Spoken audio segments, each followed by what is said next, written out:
Hebrews. This is a Prophets of Awakening. This is our men's advanced Bible study night, the 15th of February, 2023. What we'll be dealing with later on in the class will be the prophecy pertaining to the Amorites. That's in Genesis chapter 15. Okay, so with that being said, you can go to our videos. You can go to our YouTube channel, Prophet of Awakening. Check out our videos. There's a lot of information given, and the videos will connect dots for you and bring you into the truth of the Holy Scriptures. And if you like what you are hearing and receiving, I'm asking you to like, share, and subscribe to the channel. It'd be greatly appreciated. And for those that don't know, this is a non-Messianic channel. We deal with the Tanakh and the Torah. Tanakh being the Old Testament, and the Torah is the first 5 books of the Old Testament that was given to Moses by the Lord of hosts. Shalom and welcome to Prophets of Awakening, and welcome to our men's advanced Bible study hour. Okay, I'm gonna do a little current events, some need to know information. I'm gonna open it up for some questions, comments, and dialogue. Then we'll go into the class discussion, which is the prophecy of the Amorites. Okay. So this moment of silence is for Lord of hosts and all that he's doing to bring about our prophesied deliverance in these last days, return us to our homeland. Okay, and so we'll do a little prayer. Oh Lord, we pray unto the Lord, our God. We make our confessions, O Lord, the great and dreadful God, keeping covenant and mercy to them that love thee and to them that keep thy commandments. O Lord, righteousness belongeth unto thee, but unto us a confusion of face, as it is this day, to the men of Judah.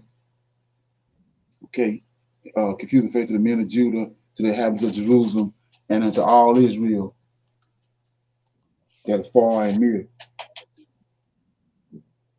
Okay, and that are far off through all the countries whether thou hast driven us because of our trespass, that we are trespassed against thee. O Lord, hear this prayer and cause thy face to shine upon our sanctuary and our people for your sake. O Lord, open thine eyes and incline thine ears to hear and behold our condition. O Lord, hear. O Lord, forgive. O Lord, hearken and do, and defer not for thy own sake. O my Lord, for thy people and your land need you desperately at this hour. Peace be unto you. Okay, so let me see what we got here. What's up, Markel? Shalom, Mr. Leonard. Okay. Can everybody hear me? Yep. Yes, sir. What's going on? Yes, sir. Okay, what's up, I think we're waiting for the mic. Yeah. I'm gonna go ahead and finish my little routine I got. Okay, go ahead. So, Go ahead, brother. yeah. Go ahead. Take care of your business. Yeah, I've got some current events right here.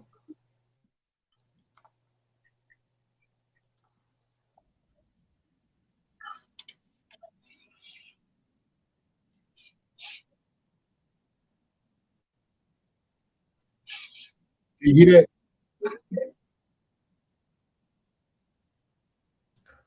Nah, negative, Mr. Leonard. I don't hear nothing. I can hear you. You can hear it? Yeah, I can hear you.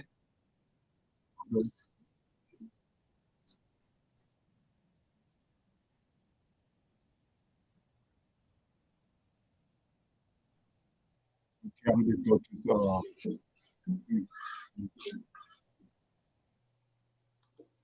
yeah, I got a little something right here. Some need to know information. This is about, I don't know if anybody familiar with it, but we got a mountain over there in Haiti. It's called the asteroid mountain. Let me play it.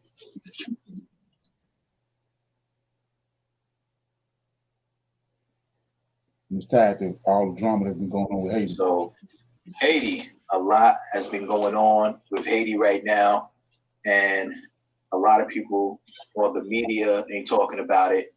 We're gonna talk about Haiti, asteroid mountains, and the continuous exploitation of Haiti. Let's go. Welcome to It's Just Different with your host, Ty.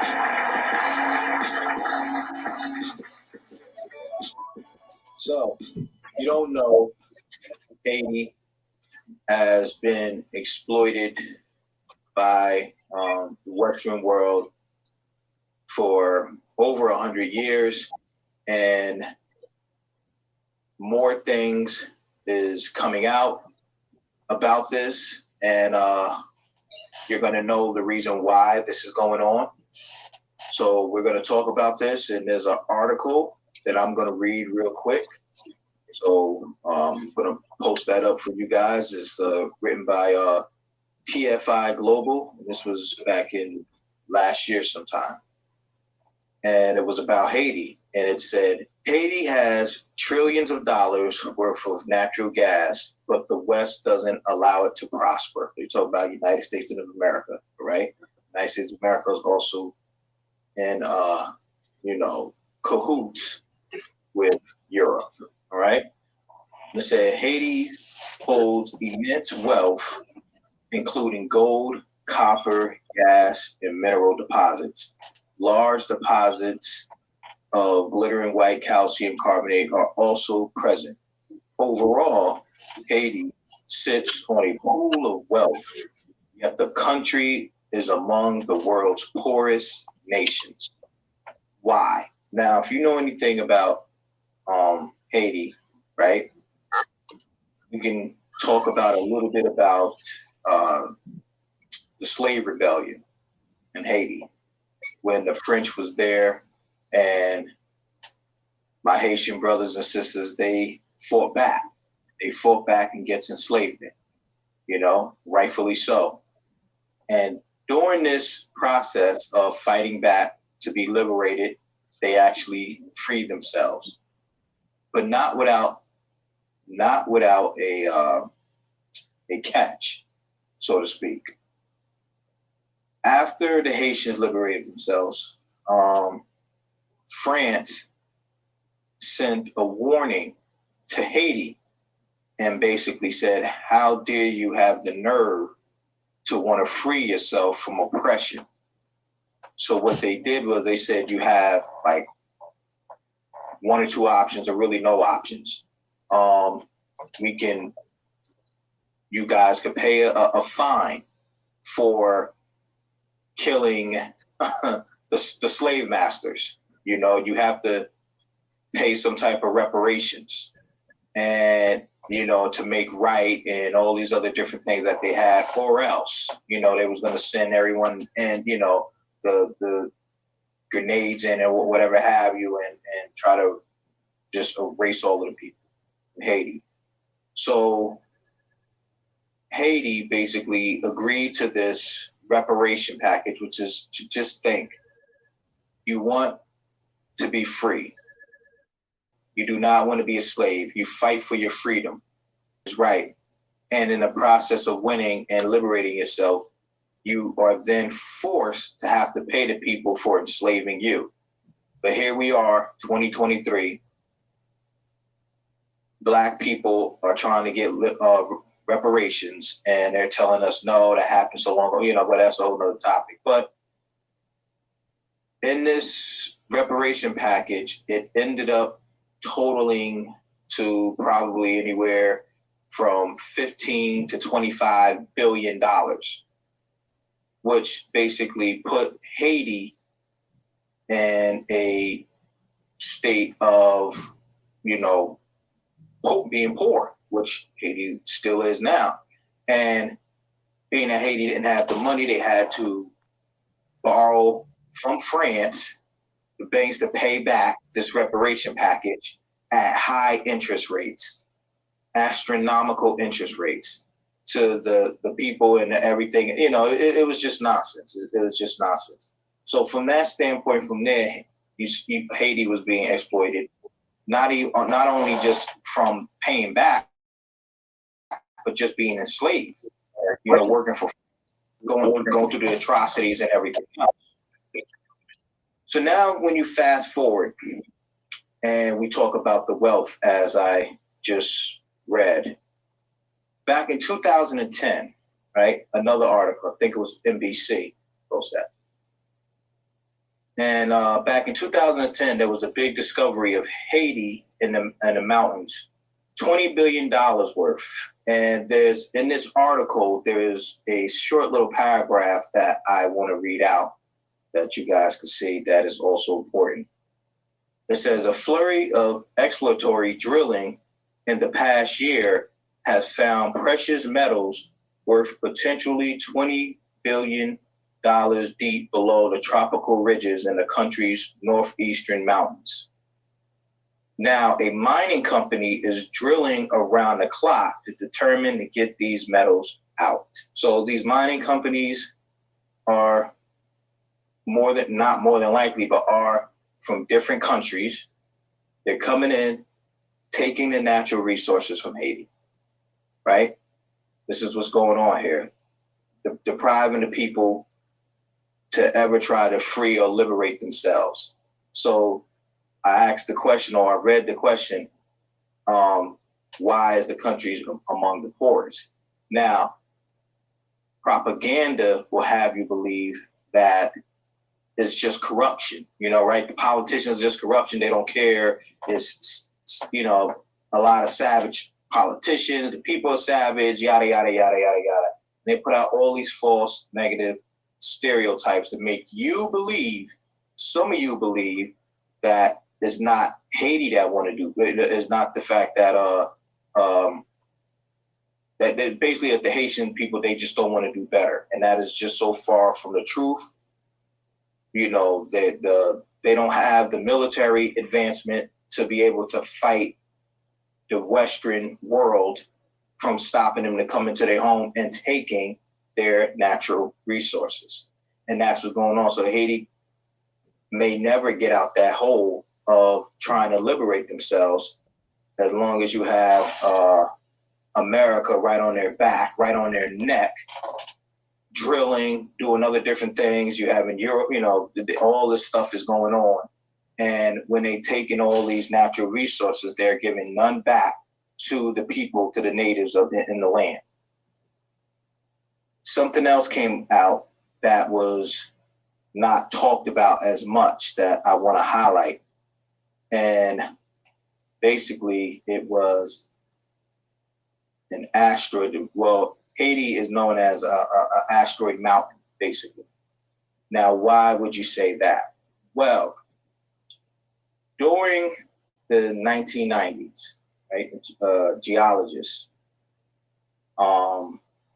he obtained a rock, and he just thought, it was just regular rock. It was to it, and then he started analyzing it, examining it, and he was shocked to find out that this rock had tiny droplets of glass, basically known as tektites, on the rock. And that basically showed or proved that, 60 million years ago, a comet or asteroid came and smashed into Earth, smashed into the mountains of Haiti. So this was a big find, a very big find. So, word got out, and basically the United States wanted to do more research there. Other European countries was there as well, wanted to do more research on this. And when they was looking at these mountains, they also found something else that was of great significance, which was, and correct me if I mispronounce it, but it's iridium. So just in case if you don't know what iridium is, I'm gonna read that off to you, all right? Iridium is the most corrosion resistant element on the periodic table of elements. It also has the highest density of all elements. and go on. Iridium is rare and way more expensive than gold and Bitcoin. Way more expensive. Iridium is way more expensive. And its resistance to high temperature and corrosion makes it almost indispensable in the manufacture of aircraft engines and deep water pipelines. And okay, yeah. So you say, why am I playing that? I'm playing that for a reason, because if you understand what's going on, understand the times that we're in, it's been already prophesied that in the latter days that the Lord of hosts is going to come and deliver us, and then when He do deliver us, we're going to be on the bottom, but He's going to bring us to the top. And so, like I was saying, if you've been paying attention, you'll see that over in Africa, over in the Congo, all of a sudden out of nowhere they find a mountain of gold. That's not, you can't even measure the worth of it. And this right here, on other articles I found about this, that asteroid mountain supposedly in Haiti is 20 trillion, not 20 billion, $20 trillion worth. And notice that this metal is way more expensive than gold is. So what's manifesting in front of our face, but the people that's aware is that, everything that the Lord host said is manifesting in our face, but a lot of people not focused on what's really going on. He's bringing all this stuff to the light, and people are not really paying attention to it. And like I was saying, Haiti, it was when Israel sinned against the Most High, and He cast them out the land. He said the head, the ones that received the punishment, the Levites received the punishment. So it was the Levites, Judah, and Benjamin was the ones that the 10 tribes that already went into their captivity when they went to Assyria. So Judah, Benjamin, Levi was responsible for the last atrocities that happened in Israel, the heathen. So Judah, Benjamin, Levi was the ones that was scattered over the whole earth. And when you go to the transatlantic slave trade and see the place where they took us from, it was Benjamin, the kingdom of Benjamin, and the kingdom of Yahuda, and the kingdom of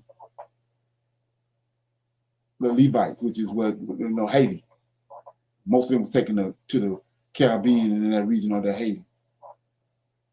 When you go back and look at the Haitian history, you'll see how they was able to overcome the European nations, whereas no other country done that.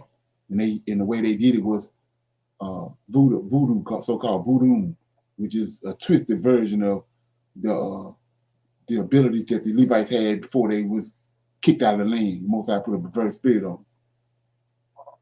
And so, but if you don't know that, and you're listening to this lost tribe thing and all that, you're not gonna understand what's really going on. Okay, so I'm gonna open it up. Anybody got any comments on that, or something they want to add to it, or whatever?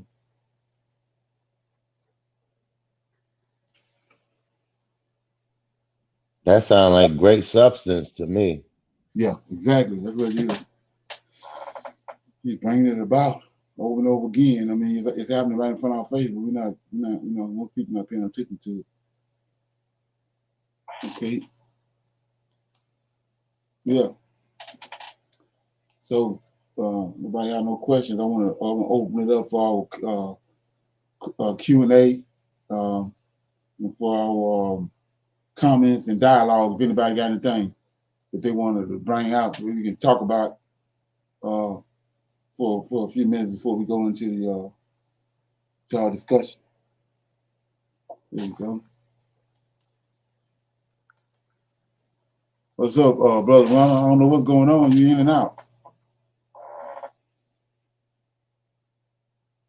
Long.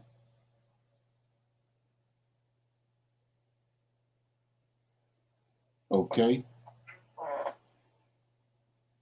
Anybody got any questions or comments about anything? Yeah, I'm just saying that it seemed like the great substance is coming from all the places that we were scattered to, because we all got to leave out with something, right? Right. Okay. Yeah, you're right.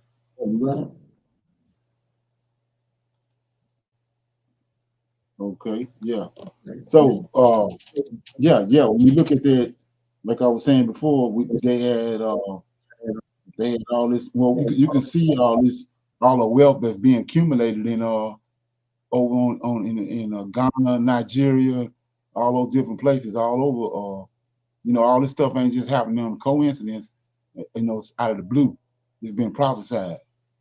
And now we see it manifesting itself, and all that is signs of the time. But the prophecies is in our book. Okay. So nobody have no questions. I'm gonna go into the class. Like I said, what I'm tying it to the prophecy of the Amorites that was in Genesis chapter 15, and then I'm gonna bounce off of that and tie that to Second Ezra. It was brought up the other night about the man that Ezra saw putting crowns on people's heads. So anyway, I'm gonna read it again. I got a video on play on it. Okay, it's in Genesis chapter 15, verses 7 through 16.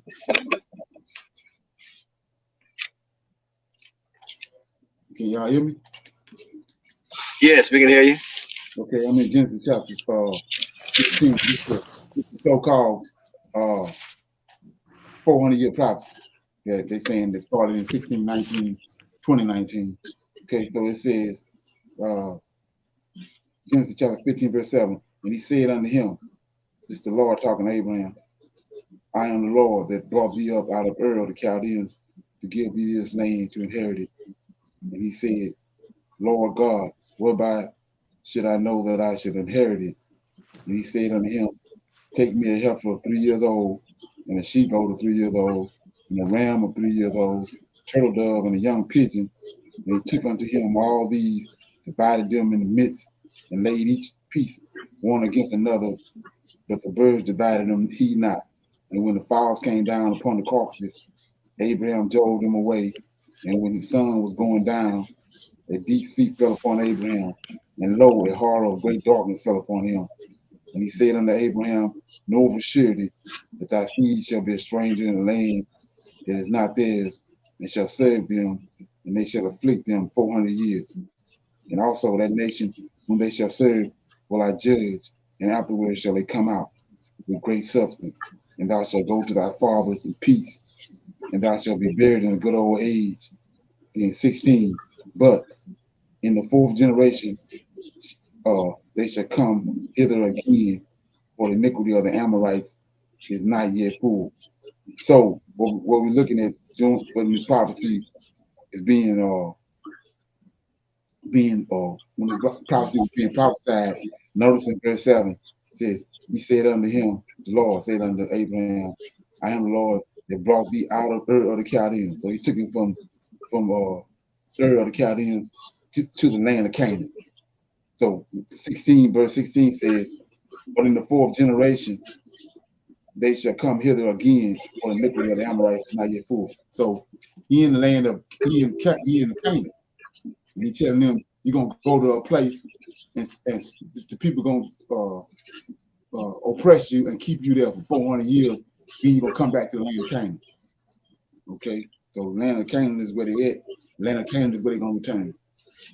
So before we go, before I play the video, anybody got any comments on that? Or you want to, break that down? Got interpretations of it before we go into the breakdown?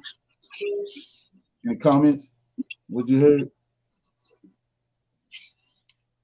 Interpretations? No. Okay. Yeah, So, I got some. I got some. This brother wrong. Okay, what you got?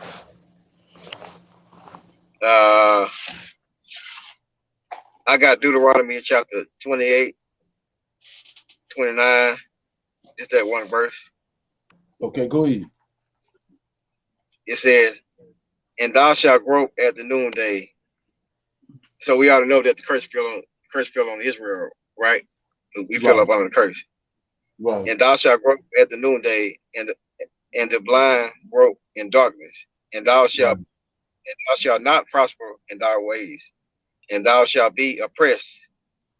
Underline that, and thou shalt only be oppressed and spoiled forevermore. Underline that, forevermore, and no man shall save thee.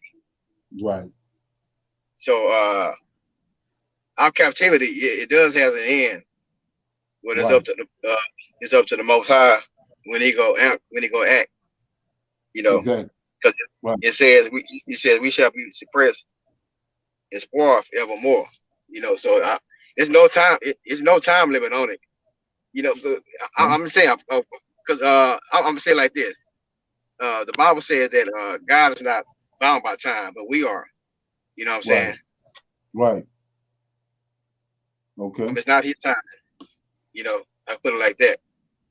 You know, so Okay. it's up to Him when he gonna come back and get us and take us back to the land. Okay. You know, so that's so I just threw that in there. Oh yeah, yeah. It's all good. It's all good. All comments is welcome, bro. So Yeah, anybody else got anything? So that would mean that 400 years don't exist. Yeah, yeah. Well, like I was saying before, you have so many people looking at that, and one of the things they saying is that it can't be the captivity in Egypt because captivity in Egypt is we knew that land. We knew that land, so it can't be that we went in captivity. And he said we go into a captivity or to a land that we to a land where we're strangers. So they say they associating that with America. Yeah, But if, just like but we if said you that. right, if you just read it, you'll see that he says verse 13, and he said unto Abraham, know of a surety that thou seed shall be in a land or be a stranger in a land that is not theirs, and shall serve them, and they shall afflict them 400 years. But you go to the same chapter of 15, verse 18, you see at verse 18, in the same day the Lord made a covenant with Abraham, saying unto thee, thy seed have I given this land from the river Egypt unto the great river Euphrates. So he said they're gonna be in a land that is not theirs, a stranger. But they are a stranger, and Abraham a stranger in the land of Canaan, and it's his. And that's not being rightly divided. He told them you're going to a land that's not yours and being captive. You're going to be a captive in a land that's not yours. Okay. So anyway, so pertaining to what it's another prophecy in here that like I was saying about we had this conversation over and over again how that when the Israelites came out of Babylon, Rubel who came out and he built the temple. That was the second temple.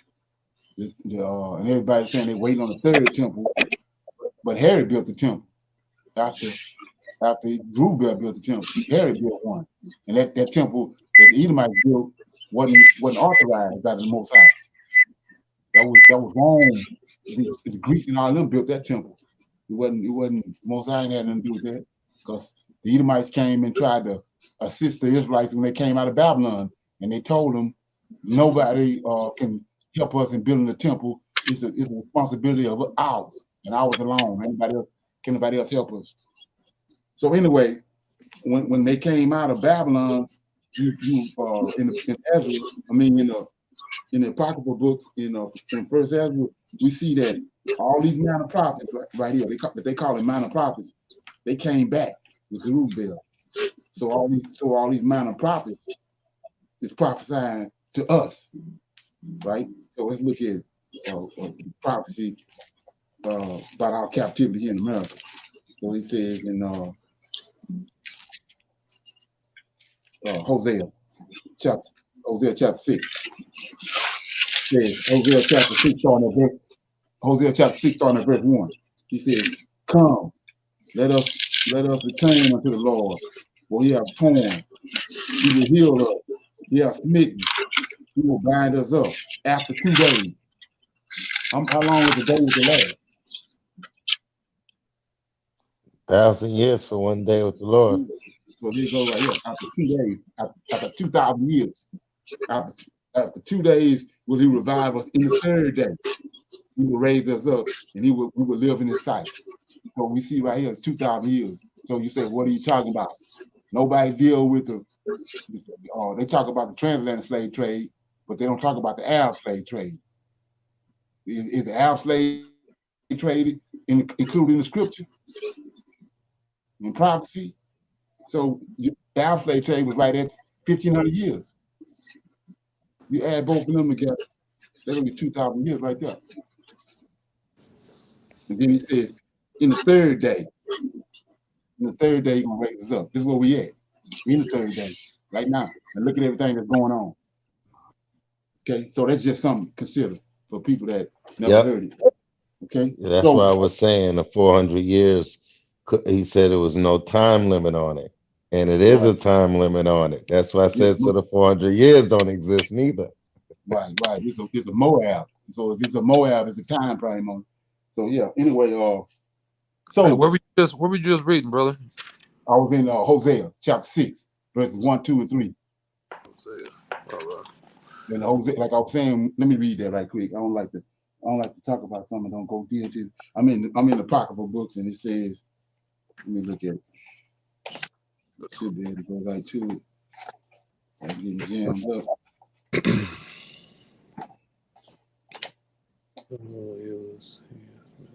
Oh, 2 days. Oh, yeah. Yeah. So I mean, if you got a comment on that, just you can let me know something. Oh no, I didn't catch the verse. Okay. Yeah. So let me get that right quick about the prophets. Mr. Rubel came back, so it says, let me get it.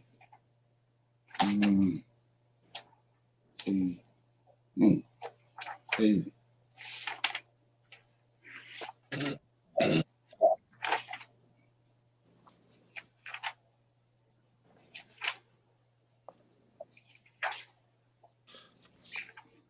And while you looking for that, just to make sure, we got Zerubbabel, we got Joshua, son of Josedek, right? Yeah. Okay, and that's after Babylon, right? Okay. Yeah. That's after they came out of Babylon. That's tied to the vision that Daniel prophesying about. Daniel not prophesying about in the future. He's prophesying about what's going to happen after they leave Babylon. So everything you read, like we was reading. I mean, I never got a chance to finish it, but I was showing you how. Let's go there right quick. I'm gonna get back to that. So if you go to Daniel, right? Daniel chapter 8. Yeah, go to Daniel chapter 8. You'll see that. No, I'm just like I say, what I do, man. I just uncover the information, and people person do what they want to do with it. So so it's so we see in Daniel chapter 8, and I keep on doing it. I got 2 different books. One of mine toe up. Chapter 8 not in there. Let me get it. Daniel chapter 8. Okay, let me get it. Yeah, it's the ram and the he-goat. So out the gate, we already know this ram and the he-goat is the Medes and Persians is the ram, and the he-goat is the Greece. That's the 2nd and 3rd beast. They in captivity in the 1st beast. Yep. And so the angels coming and telling them what's getting ready to happen to them in the 2nd and 3rd beast. And so when you get to verse 19, like I was reading the other night, he says, and he said, behold, Gabriel talking to Daniel, behold, I will make thee know what shall be in the last end of indignation, for the time appointed, the end shall be. So that's not the end of the world, because we still here right now. So he's talking about the end of Israel as a nation because of their transgressions. Because we see in Ezra when they came back after all had happened to them in Babylon, when Ezra got back to the land, they had already married strange wives. Yeah. So that's what he's talking about. That, you know. So anyway, so 20, he says the ram which I saw in the vision having 2 horns are the kings of the Medes and Persia. That's the second beast. Then 21, the rough goat is the king of Greece. The great horn that is between the eyes is the first king. So the first king is, or the third beast is Alexander. Then 23, in the latter end of their kingdom, the Greek kingdom, when the transgressions are come to a full, a king of fierce countenance and understanding dark sentences shall stand up. That's Antiochus Epiphanes, right? So I'm gonna show you. I'm gonna show you that. So 24, and his power. He's talking about Antiochus. This is the end of the third beast. And his power shall be mighty, but not by his own power. He shall destroy wonderfully. He shall prosper. He shall practice, and he shall destroy the mighty and the holy people. So he go where the holy people got destroyed right here. Antiochus destroyed them in 143 BC. There wasn't no Israelites in the land in 70 AD. Right here, where the Israelites got destroyed. So then 25 says, and through his policies also, he shall cause craft to prosper in his hand, and he shall magnify himself in his heart.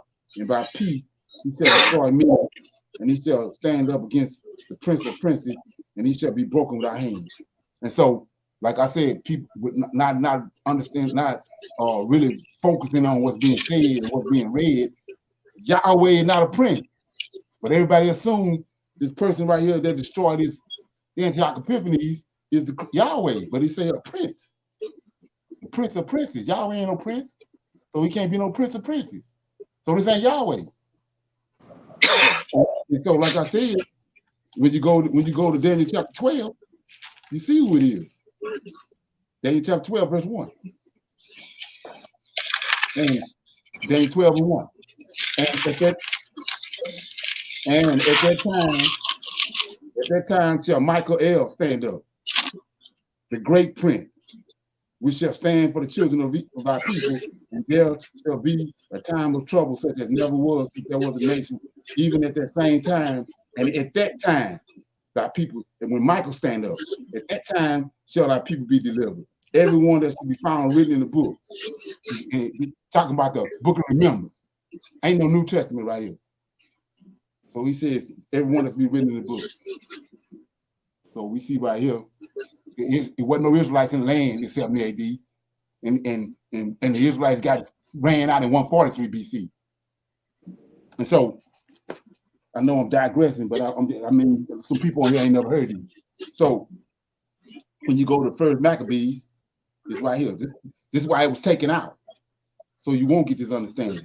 So I'm in First Maccabees. And it's going to show you word for word. First Maccabees.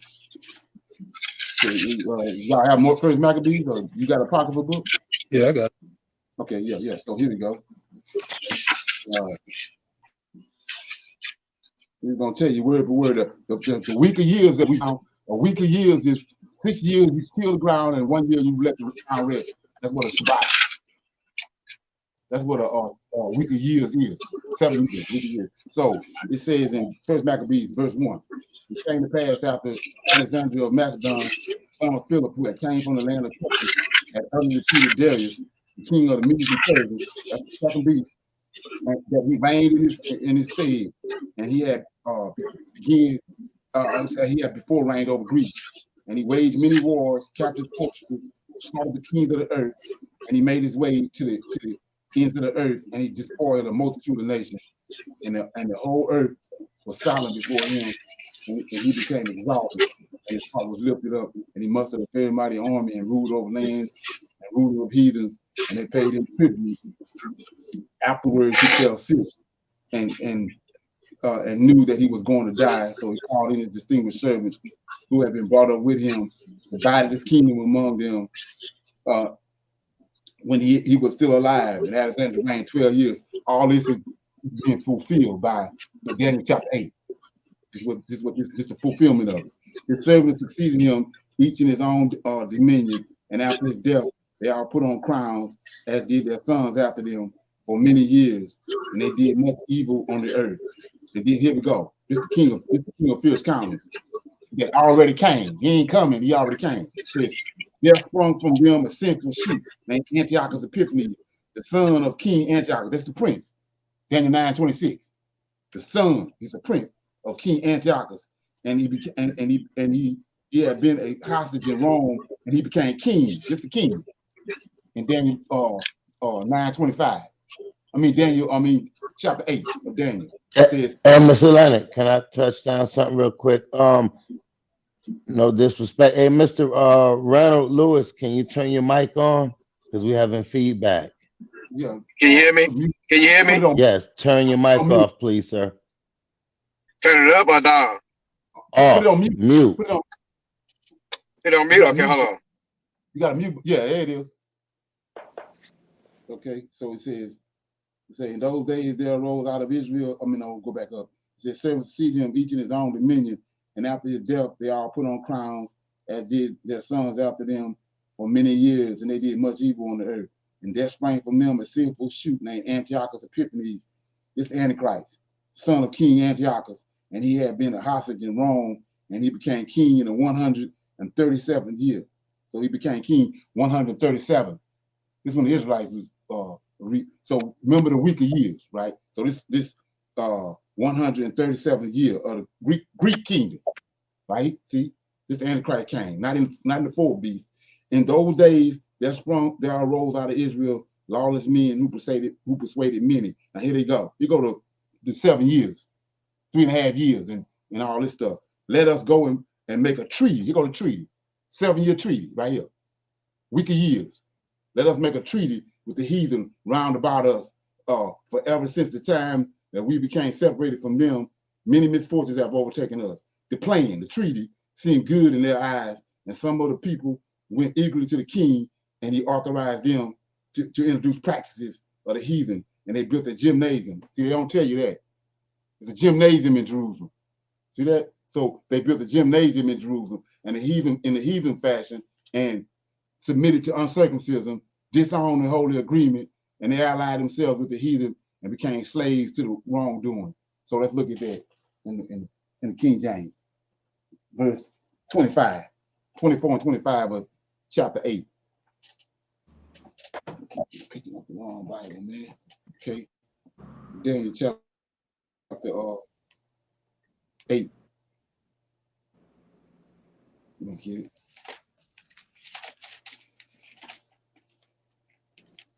Daniel chapter 8. So it says in 24. Let me get it. Yeah, 24 says, and it's 23. In the latter times of their kingdom, the Greek kingdom, what I just read, when the transgressors are come to a full, a king of fierce countenance, understanding dark sentences shall stand up, and his power shall be mighty, but not by his own power, and he shall destroy wonderfully. He shall practice, he shall prosper, practice all that I just read. He shall practice and shall destroy the mighty and the holy people, Israelites. 25. And through his policies also, he shall cause craft to prosper in his hand, and he shall magnify himself in his heart, and by peace he shall destroy many, and he shall also stand up against the prince of princes, but he shall be broken without hand. So let me show you that.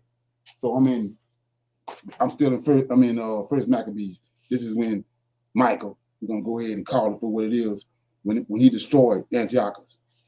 Let's look at that. This is First Maccabees. You gotta read the whole thing in order to get the gist of what's happening. But let me get it.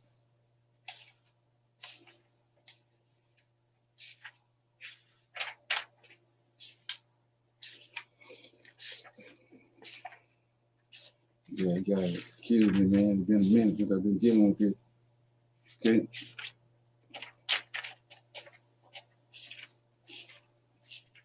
And they got coliseums to this day. We just watched the biggest coliseum Sunday, right? For people that watched it. Shoot, I didn't watch it. Okay, yeah, here you go. I'm in Second Maccabees. I'm at verse 5 of chapter 9. It says, but the all-seeing Lord the God of Israel struck him down with an incurable, this Antiochus, struck him down with an incurable but unseen blow, for he had hardly uttered the words when he was seized with an incurable pain in his bowels and sharp internal pain, very justly, for he had tormented the bowels of others with many unusual miseries.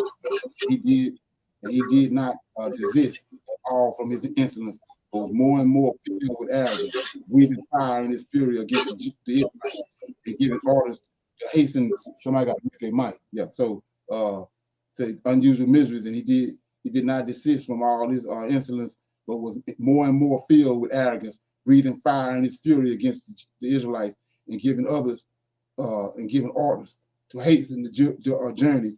But it happened.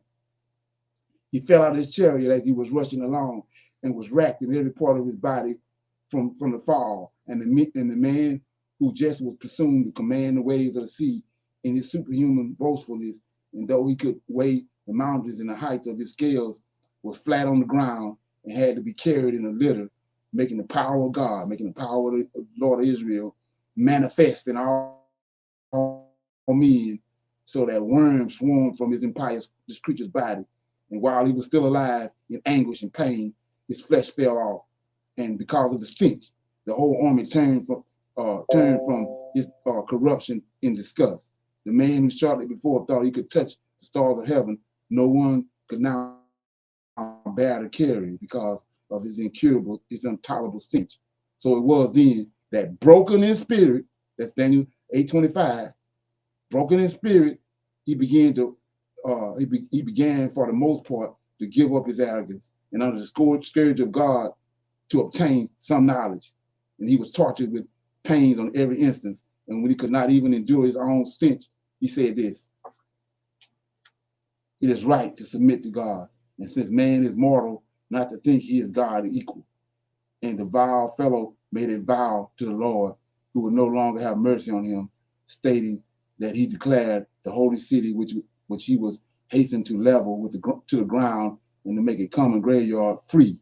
And as for the Israelites who had decided or were worthy to be buried, was not worthy to be buried, but should be thrown out with their children to the wild animals or the birds to pick, that he would make them all equal as citizens of Athens and the holy sanctuary, which before he had plundered, he would adorn with the finest offerings, and he would give back all the sacred dishes, many things over, and the expenses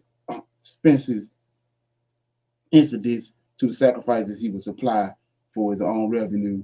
In addition to this, he would become an Israelite and visit every inhabited place to proclaim the power of God. But when his suffering by no means ceased, for God's judgment had come justly upon him, in despair about himself, he wrote to the Israelites the following letter, assuming the attitude of supplanting. So that's the prophecy being completed right there, when the Prince of Princes broke him without hand, after he brought about the abomination and make a desert. And like I said, if you read First Maccabees, the first part of that, you'll see it is word for word. So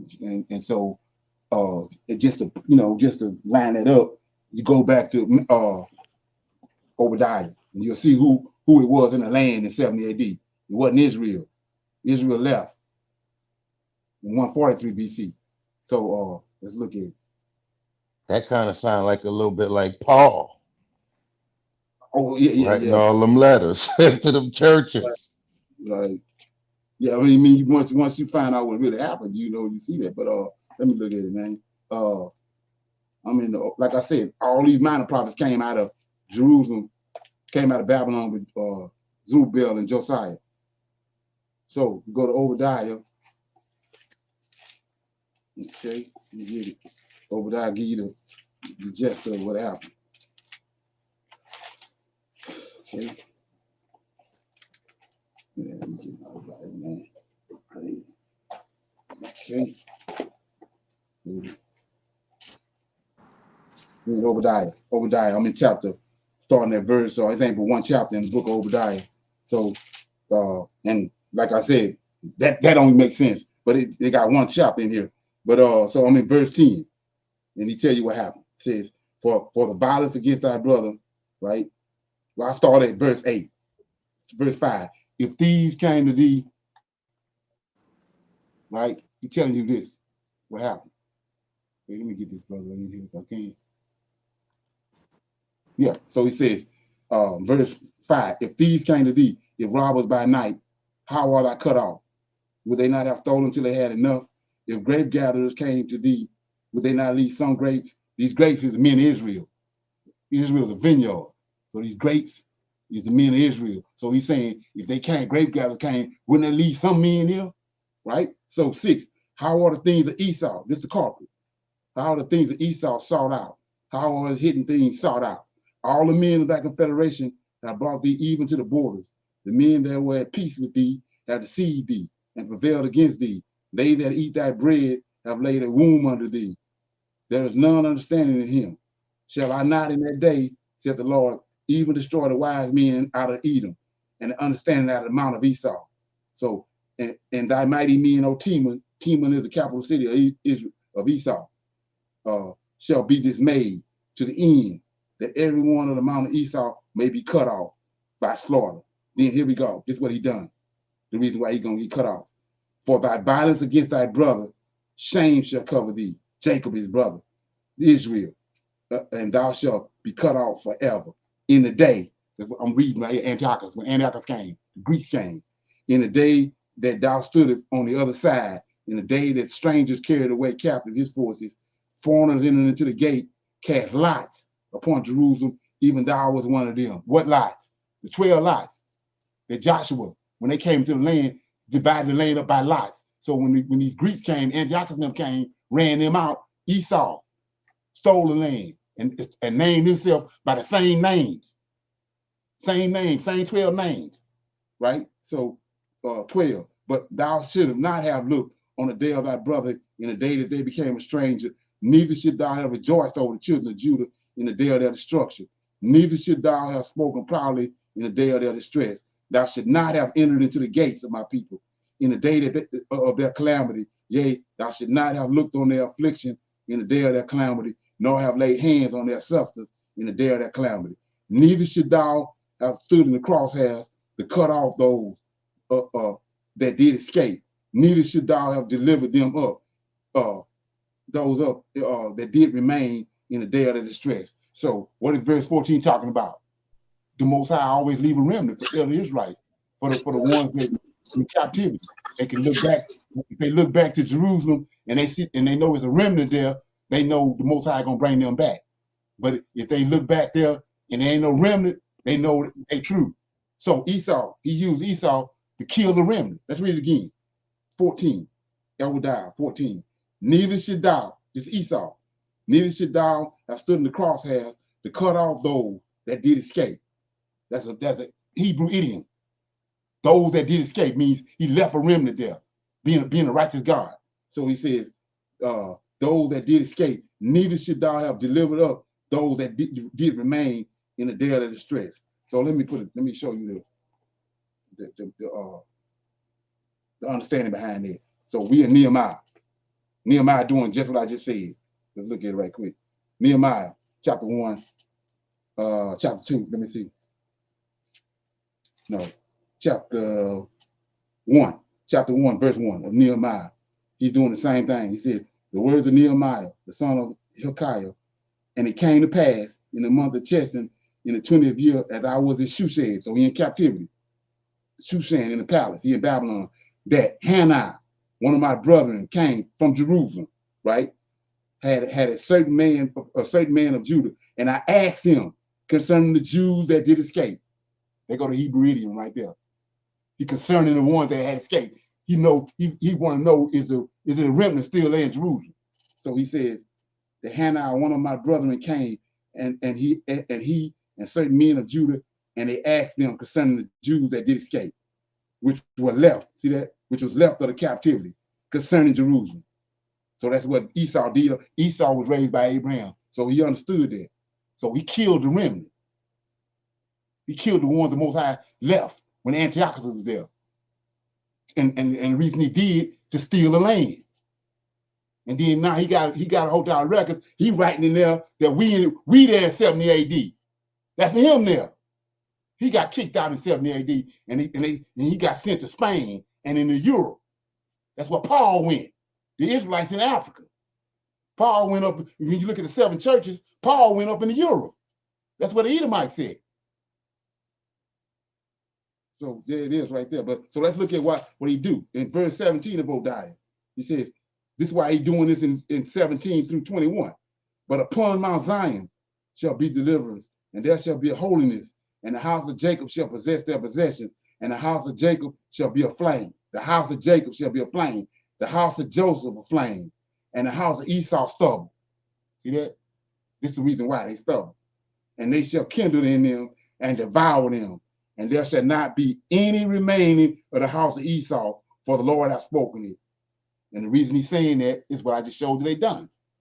They stole the land of Israel and posed it as Israelites from 147 BC all the way to 70 AD when he kicked them out. The Canaanites. Go ahead. And he did the same thing here in America to think you over in Israel by naming the different places. Yes, sir. Right. He's behind all that. All the riffraff and misunderstanding that Israel got today while they waking up, Esau behind. Like I said, he's 12 tribes over here. Shalom. Brother Linda, can you hear me? Yeah, I hear you, bro. All right. I'm finally here. Okay. I parked and was ready for you, but I couldn't get a good signal. Okay. But right now I'm here, brother. I'm just kind of jumping in, and I see that we're talking about the Edomites. Yeah. Well, I was trying to lay it out, understanding to the brother that asked the question. You know, like I was saying, all I'm doing is laying it out. You can, I mean, if it's stick, it's stick. If it don't, I'm just laying it out. Right. Oh yeah. I just trying to play catch up. Huh? Oh, okay, yeah. So okay. So the topic though, what I'm dealing with is the prophecy that of Genesis chapter 15 about the 400 years. I was dealing with that. Okay, the 400 years. Yeah, I read chapter 15, 7 through 16 when Moses was told that his seed was going to go to a strange land and they was going to serve the people there for 400 years, and then they was going to come out with great stuff. And okay, gotcha. And the church house and everybody else, they assume that that's here in America. But I'm getting ready to go is to show them that it was in Egypt. That the 400 years was in Egypt? Yeah, that's what I'm going to show. Like I said, I'm just laying it out, bro. You know, anybody have any, add something to that, or Yeah, I'm interested, man. I wanna hear what you got, man. Right. So I mean, what I'm gonna do is play this video. Yeah. So I'm dealing with the fact that he said he's gonna be a stranger in a land that's not theirs, right? But the land of Canaan, they say it can't be Egypt because Israel knew Egypt wasn't a strange land to them. But the prophecy is he's gonna be a stranger in a land that's not theirs. So the land of Canaan is what he gave to Abraham. So he's a stranger in Egypt, and it ain't none of his land.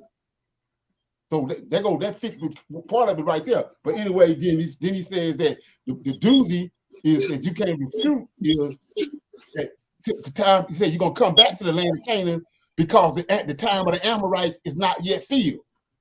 So what the Amorites said, the Amorites in the land of Canaan. So let's look at it. So I'm gonna play the video first. Micah, Israel, can you mute your mic, brother? Yeah, all right. Thank you. Og, king of Bashan. Og, king of Bashan, was a mighty and infamous Amorite king of Bashan, who reigned on Magdaroth during Moses' time, forced the Israelites on their way back to the Promised Land. God granted the Israelites victory over King Og's forces, and Moses and the Israelites captured Bashan a fertile land east of the Jordan River. Because of Og's terrifying strength and the Israelite forces' relative inexperience, the victory was significant. Leading up to the Israelites' encounter with Og, king of Bashan, was a battle with another. So let me add something there right quick before we listen, while we listen to that. So I'm gonna go to Exodus right quick and give you the whole picture. Give you the whole picture. I'm in Exodus 23. Exodus 23 and verse 20. So they haven't got to this point right here where we want to do where they coming up against these kings, which are giants, tall giants, and they kings because they got these crowns on. They was learning how to fashion metal from tuber cane, and they know how to fashion metals and put jewels and all in the metal. So these kings, which are descendants of these giants, coming out against Israel in the wilderness. So I'm in verse Exodus 23 and 20. So the Lord, Yahweh, came down on Mount Sinai and he told Moses right here in verse 23-20, behold, I sent an angel before thee to keep thee in the way, to bring thee into the place. So it's an angel leading them. Yahweh came down for those 40 days and he went back up. So it's an angel leading them, right? So now they're coming up against these Amorites. So Yahweh ain't there, okay? Now let me play it. Amorite king Sihon. Moses Amorite asked king Sihon to allow the Israelites to pass through his land, promising not to take any of the Amorites' resources along the way. But Sihon instead gathered his forces and attacked the Israelites. So let's look at that right quick. So they're coming through the wilderness in Deuteronomy chapter 2. This is the land of the Amorites. All these Amorite kings, Og, Shion, all these kings. We're gonna read that in a minute. These are all Amorites. Well, this one Amorite right here, Shion, he went up against Israel. Even though Moses told him, we got money, we're not gonna touch none of your stuff. And if we get some water or whatever, we got money to give you for the water. But he went up against him anyway. That's what he's talking about in Genesis 15. The time of the Amorites ain't yet filled because of what they done. What they done to the Israelites. So we got to come back and get their mind right. So we're gonna see that. Helped Moses and the Israelites defeat the Amorites and take their land. Numbers 21, verses 33 to 35, Amplified Bible. Then they turned and went up by the way of Bashan, and Og, the king of Bashan, went out against them, he and all his people, to the battle of Edrei. But the Lord said to Moses, do not fear him, for I have handed Yahweh ain't there now. All his people and his land to you, and you shall do to him just as you did to Sihon, king of the Amorites, who lived at Heshbon. So the sons of Israel killed Og and his sons, and all his people, until there was no survivor left to him. No Amorites took possession of his land. We read, Og, king of Bashan, went out against them. This was another battle that Israel did not initiate. Yet Israel was more than up to the challenge, and through their God, they won a glorious victory. Do not fear him, for I have delivered him into your hand. This was needed encouragement, because Og of Bashan was noted for his size and strength. Og was yet another Amorite king who was not a threat to Israel, because the Lord had already given him and his domain to Israel. Because his angel there. The outcome of Og's fight was already predetermined before he had even put on his armor. The battle between Og's forces and Moses' forces is described in Deuteronomy. According to the text, Og ruled over 60 fortified cities, all of which were conquered by the Israelites. This gave Israel more territory to occupy on the east side of the Jordan River, and it demonstrated to them that they could overcome the mighty enemies they would face on the west side of the Jordan River through the power of God. Deuteronomy 3, verses 3 to 7. So the Lord our God also gave into our hands Og, king of Bashan, and all his army. We struck them down, leaving no survivors. At that time, we took all his cities. There was not one of the 6. So let's look at that. So notice I just read, because of what Esau done, ain't gonna be no survivors. Now, because of what these Amorites did, when the Israelites came through their land, they came up against him with no cause. He ain't gonna leave no Amorites. He ain't nothing new under the sun. These cities that did not take from them, the whole region of Argob, Og's kingdom in Bashan. All these cities were fortified with high walls and with gates and bars, and there were also a great many unwalled villages. We completely destroyed them, as we had done with Sihon, king of Heshbon, destroying every city. This Deuteronomy 15, prophecy, part of the prophecy. But all told the Abraham. livestock and plunder from their cities we carried off for ourselves. Like Sihon, Og led his entire army into battle against Israel. And in the case of Sihon, God had already decided to hand over the king, along with his whole army and land, to Israel. Israel destroyed the entire population and took control of all 60 cities in Og's kingdom, which had the same high walls as Sihon. When God chose to hand over an enemy to his people, even strong fortified cities were no match for the enemy. Okay. So anybody got a comment so far on that? Yeah, brother. Yeah, mentioned about Esau wiping out some folks, and I'm just kind of playing catch up. You know what I'm saying? Right. Okay. You said, all right. Yeah, can you catch me up on that? Oh yeah, Obadiah 17 through 21, because Esau in 143 BC, when Antiochus Epiphanes came, Esau came in. And the Lord of hosts always leave a remnant for the Israelites to let them know they're gonna come back. Well, Esau killed the remnant when Antiochus Epiphanes came. It was a remnant left there, but Esau killed them because he wanted the land, and so he stole the land at that point. He stole the land by lot, by the 12 lots, and he started calling himself by those 12 names. The Israelites gone. They went to West Coast. They were scattered.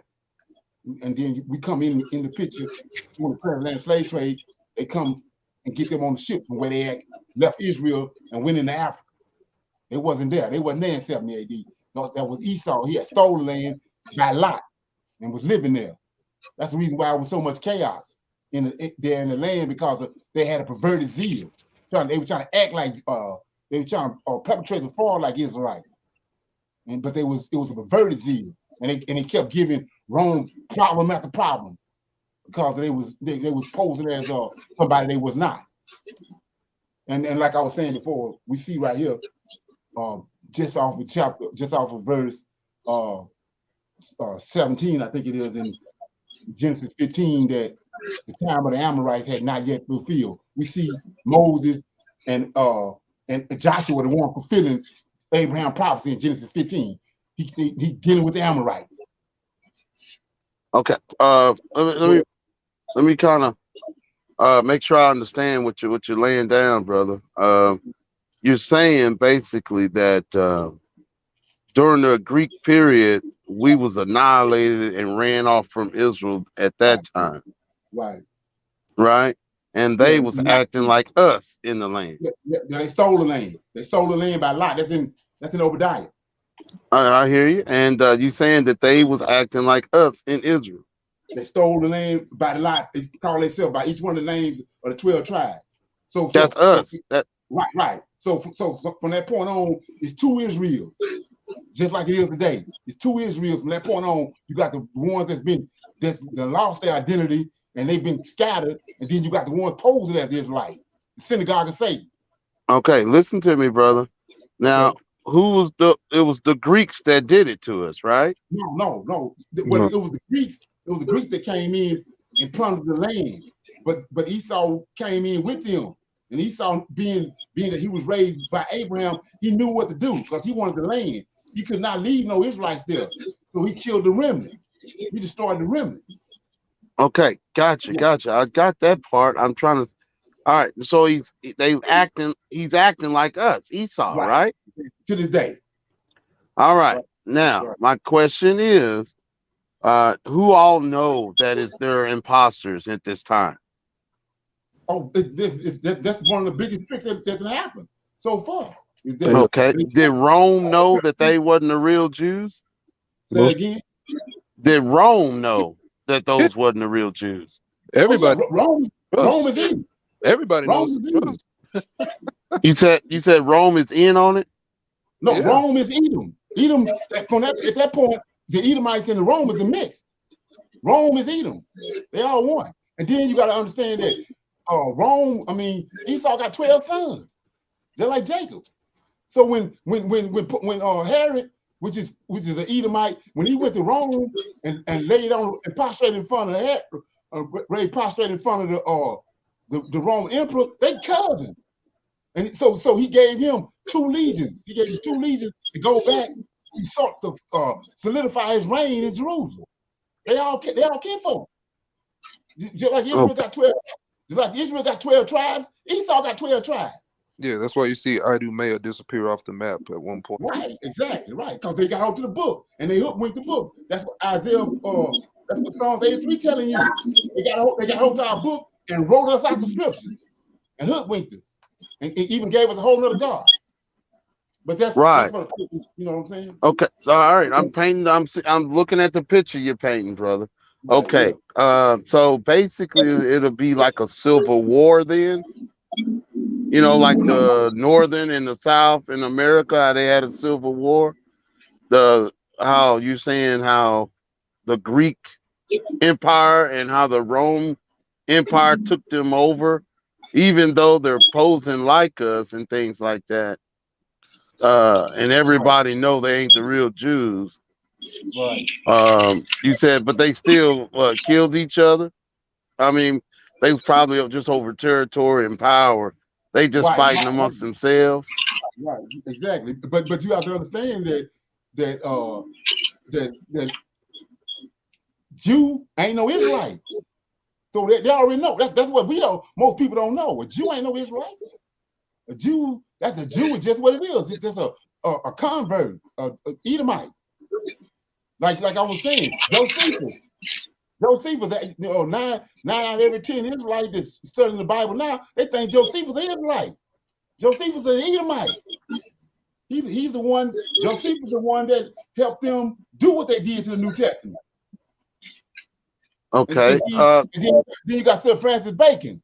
They used Josephus when they was in these are Jews, Edomites that was in Rome. I mean, that was at the Library of Alexandria. That's when they started hoodwinking our book.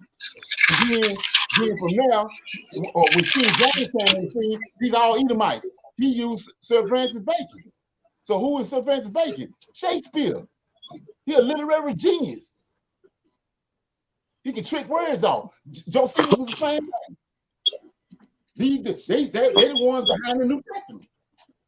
Okay. Well, if they craft the New Testament, then that you're right. They would be very, very smart. But they're also very stupid too. But no, once it's See what I'm saying? that's what he That's said. what In makes the it. end, That's what they're makes gonna it be the all same. kind of sounds weird. Right. Because how can you be so Right. smart but yet so stupid? Right. How can Yeah, you literally like I was leave saying the book before. of Obadiah alone that talks Right. about your future demise, but yet Right. Exactly. go and do this?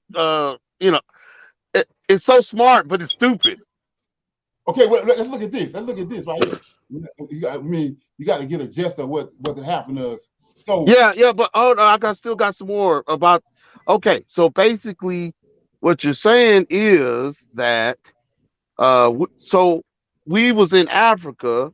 We got kicked out during the Greek time, right. and then eventually, they fighting amongst each other. Rome became in the picture, and Rome engulfed all of that in Greek Empire, right? And they lasted a lot longer than Greeks did, right? The Romans. Right. And they bring in pig Latin to the land. Right. So a lot of people just they can speak all languages over there, right? Because their empire is so big. Pig Latin, right? You got Greek talking folks. You may got some native Hebrew languages. What's that the Muslims speak? They speak I know the Canaanites, the Phoenician language. I know we borrowed some verbs and stuff from their language and added to the Hebrew language. But Aramaic was born. All right, it's real close to Hebrew, right? So yeah, the Hebrew in the Paleo Hebrew doesn't have the verbs or nouns. So one word meant several different things. It's just how you say that word and how they understood it. So education brung to where they was able to expand the language, right? And so Phoenician was added because the Canaanite language was already similar to the Hebrew, right? So that's why we can spot that Hamitic, root words inside the Hebrew, Phoenician, But So then what was the again, you got Aramaic that rose up. All right. I don't mean to go down in that rabbit hole, but my point I'm trying to make is that who is the Edomite? Jacob's Are they brother. all Edomites? No, you got even to the day, you got the Zionists, right? Those are Edomites. Then you got The Zion. Ashkenazis. You got Ashkenazis. Those are converts that the Edomites converted into from Japhet. If you go to Genesis chapter 10, you'll see that Japhet got a son called Ashkenaz. Yes. So they're not all the same people. Esau is the culprit. Esau, the one behind the whole scheme, the Illuminati bankers and all that. Them Edomites. Those are pure Edomites. Okay, but my question is, did Edomites lose that battle then, or did Japheth won that battle with Rome and Greek? They won it. Huh? The Edomites won. So wouldn't Rome kind of be the Edomites and the other one Japheth? No. So okay, all right, go ahead. Let's look at this. Let's look at this. The Greeks came, right? The third beast to tell you the first king is Alexander, right? Right. Who was Alexander? What is nationality? He was a Greek. No, he an Edomite. Zephno is his grandfather. Zephno right. You're right. So, you're right. So even to the day, the same thing is in place. These Edomites is ruling these other nations. Not only do we have Israel duped today with the New Testament, he got the rest of the world duped with it. That's how he ruling. Okay. All right. So yeah, that's right. You're right. He is of Edom stock. I believe that. But he is kingdom was in Greek, the Macedonian kingdom. That's in right? Jasher. That's in Jasher. All right. Now, at some point, Rome. Let me get this down right here. Zephno was in Egypt with Joseph. Joseph had him bound in Egypt. Then when Joseph died, Zephno escaped and went to Rome, went to Greece. All right. That's why these books is not there, because you can't follow those stories. You got to follow the narrative they give you, but these other books tell you what happened. So Zephno ended up over there with the Greeks, and they made him king. He was a mighty man. Right. I'm reading the book of Jasher at this time right now. But my point I'm making to you is that what I'm trying to say are Edomites fighting other Edomites? Yeah. Okay. That's all right. Edomites are fighting. All right. Okay. Greeks fighting each other. That's all they ever done was fought. When they came in contact with Japhet, those islands, the Isles of the Gentile, they was constantly fighting with each other. Sparta and Sparta and the Spartans and the Trojans, they was all fighting. They warlike people. So basically, when you get down on that statue that Daniel had, when it gets down to Rome, you're saying that we wasn't even there. Right. Is that what you're saying? No, we was gone. We left in 143 BC. Yeah, we left in 143 BC. The prophecy that Daniel prophesied about the prince that's gonna come was Antiochus, the Antichrist. And he destroyed the temple. He destroyed the Zerubbabel temple, ran the Israelites out. So when you understand that, where did this menorah and all this stuff come from during the time of Herod? If Antiochus Epiphanes took all that, What is the furniture and all that they got in the temple that where Herod got? It's a forest, bro. All right. Gone. Israel wasn't there. So where were we during this time period? West Coast Africa, where they've always been. That's what I'm saying. All the confusion that's going on with Israel, Esau is one concoction. So all of a sudden, out of Spain, we have the Nina, the Pina, and the Santa Marina coming to looking for the New World. That's where the Romans escorted the Edomites to in 70 AD. He gave Herod's lineage safe passage to Spain. That's where all hell broke loose for us. It's from Spain, even to this day. Okay. So when we look in Africa in the BC period, what would we see in there? Israelites that's in Africa, but they calling us Africans. Even to the I day. know, but is there an empire that we can that's us right there? Yeah, Songhai Empire, Morocco, all that's Edomites. Nigeria is Ephraim. Okay, so you said Songhai Empire started the Maui Empire, Songhai, Morocco, where all the books was there. Israelites was there. Okay, okay, gotcha. Yeah, remember he told us that when he delivered us out of Egypt, he said we couldn't go back to Egypt no more. So when Antioch Epiphanes came and ran the Israelites out, you got to read all the first Maccabees to get just what I'm saying. So they fled into Africa, but they could not go to Egypt no more. So they went to a place where no man to well that was on the west coast. That's how big Africa was. Wasn't nobody there. And so the whole world knew that. They had been for years monitoring us over on the west coast, trying to figure out a way how to get in and destroy us and get our wealth. Okay. Okay. Well, the Songhai Empire, that was like in the 1400s. Right. Okay. What about like BC? That's what I was saying. 143 BC is when we left. When we fled out of Israel, we fled into Africa. Some of them we took different routes. Some of them came down to the south, and some of them came across the top, and then start trickling through the Sahara Desert because that was a big blockage for them for a long. They stayed up in this place called Astras, up over on the top of Africa for a long while. Then they started trickling down through the Sahara Desert. That's how they ended up on the West Coast during the time of Gotcha. slavery. But my question is there an empire in the BC that we can say, though that was us? Like, did they build anything? Mali Empire, Songhai Empire. Like I said, the Songhai was in the 1400s, brother. Yeah, but it's a kingdom before that. The Songhai. Right. That's why I'm trying to get you to just show me what we was doing in Africa. We all together, the remnant of our nation, we surely would have built something and declared our name, or at least among the locals or something, right? No, but you can't. But you can't. No, but you can't find. But it's really hard. It's really hard. They hid all that. Exactly. When Alexander when they destroyed all those libraries and they just kept sacking those libraries over and over again, they destroyed all of that. And there is no history of Africa like before 1400. Right.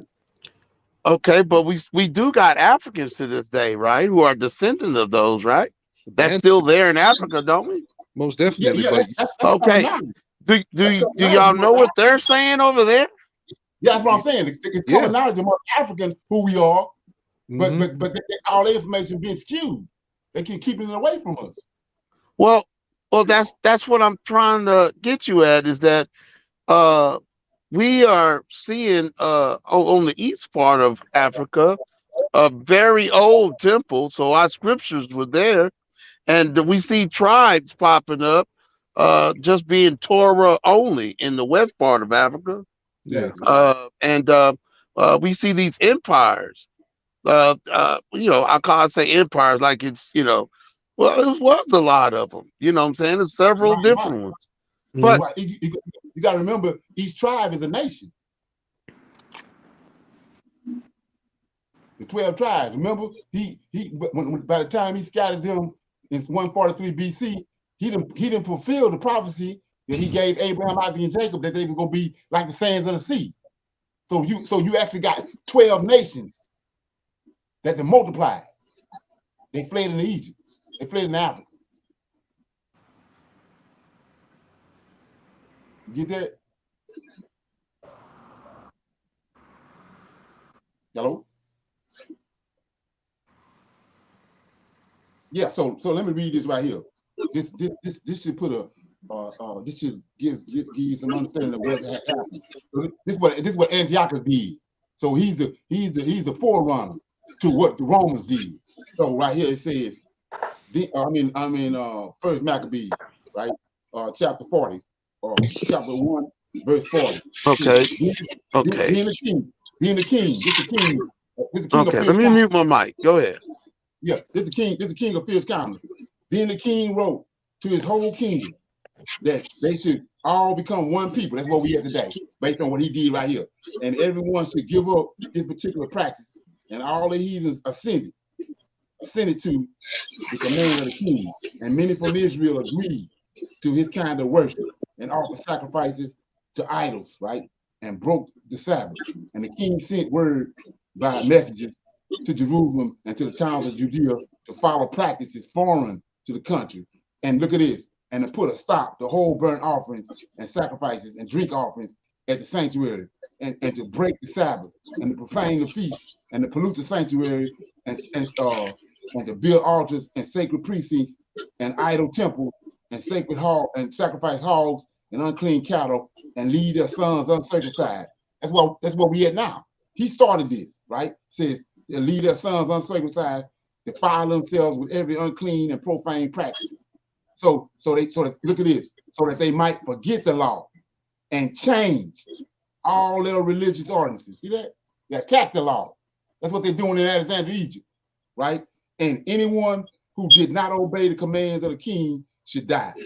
He wrote to his whole kingdom to this effect, and he appointed inspectors over all the people, and he ordered the towns of Judah and every one of them to offer sacrifices. And many other people and everyone who was ready to respect the law joined with them, and they did wrong in the land. And he forced Israel to hide in every hiding place they had. And on the 15th day of Chesim in the 143rd year. So remember, he became king in the 137th. So 7 years later, that's the week of years I'm talking about. Hey, Mr. Leonard. It ain't in Revelations. Okay, so anyway, what'd you say? I just wanted to get Ronald Lewis. Can you mute your mic? You're getting a little feedback, brother. It says, and on the 15th day of Chesim, in the 145th year, he erected a dreadful desecration upon the altar, and in the towns of Judah round about, and they built altars, and at the doors of their houses and in the squares, they burned incense, and wherever they found the book of the law, they tore them up and burned them. And if anyone found or possessed the book of the agreement or respected the law, the king decreed them to death. So you got to ask yourself, so how they get to the New Testament and all that from this? Come on, out the gate, this is what they're doing out the gate. So how they get to they got 66 books. They got 66 books, and that's all we need. They tackling the law right here. So what do you think they at 2,500 years later? If they're attacking the law right here, and they're killing people for even having a book of the law. They're killing Israelites for even having a book of the law. Come on, and look what they did. Look what they did to us over here. When we came here, we couldn't read. We got the hell beat out of us for trying to read. Okay. Gotcha. Let me know when I can get in there, brother. Go ahead. You got it. Okay, gotcha. So I just want to get this right. On that statue, are we anywhere in the feet? What about the toes? That's us now, right? We're in the toes of the statue. That's where we're living at right now. Well, this what I read this all the time. But a lot of people haven't been on here. They hear this. So he told us that Isaiah 44. I read this all the time. Hold on. Before you read that, are we right now living in the toes of the statue? That's what I'm going to show you. I know, but I've got a point that I'm going to go to. Yeah, I ain't gonna take me long. Ain't gonna take me long. Okay. He said he gonna wake us up in the all right. at the Go end ahead. of the 4 I'll mute my mic. Go ahead. We the clay, and they the iron. So iron and clay don't mix. He waking us up. That's Isaiah 44, 1-5. Iron ain't gonna mix. Clay ain't gonna mix with iron. Go ahead. Okay, gotcha. So we was in captivity. Right. A pregnant woman got punched in the stomach at the head of the statue. Mm-hmm. A pregnant woman gets punched in the stomach in the chest part of the statue. Right. A pregnant woman gets punched in the stomach in the waist of the statue or whatever, right? But you said when we get down to the legs, we ain't even there. But then a pregnant woman gets punched in the stomach at the toes. No. Why you say a pregnant woman get punched in the waist? I'm talking about pain. Our people suffering in captivities, hardship.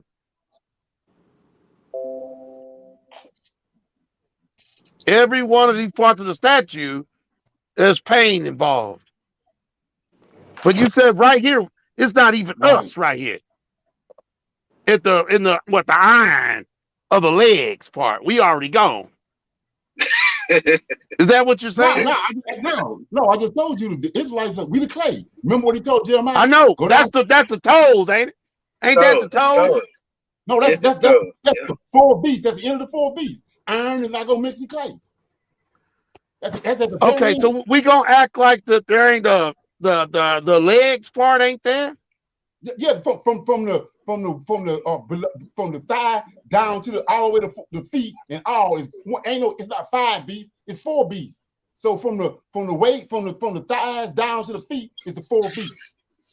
And he tell you in the prophecy in Daniel, at the feet and the toes is gonna be iron and clay mixed. They're not gonna mix together.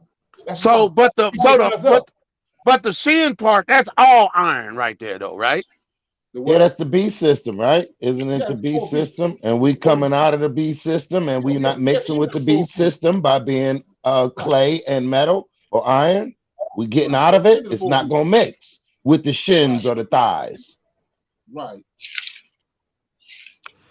Okay. It's better explained in second Ezra.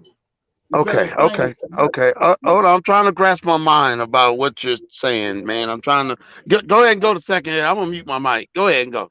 Go ahead and go. No, okay. I mean, I'm just answering questions. But basically, if the iron and the toes and that part is all one, then are you saying that right now?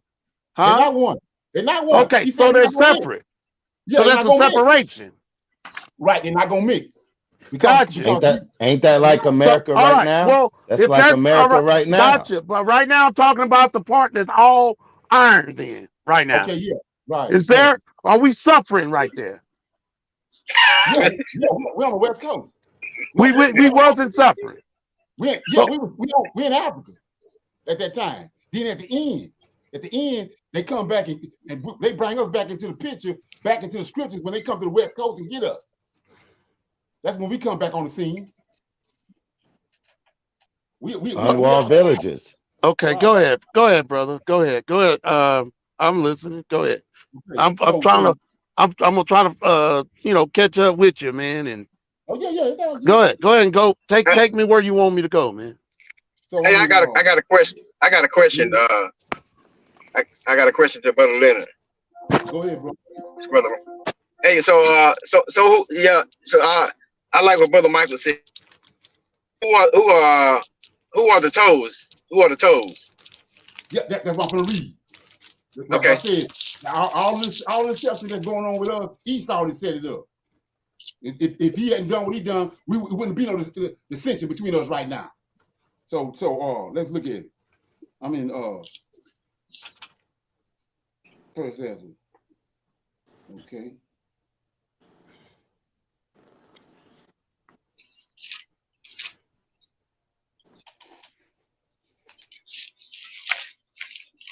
Okay.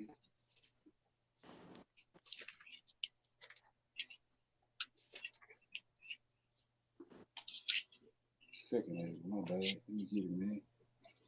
Okay.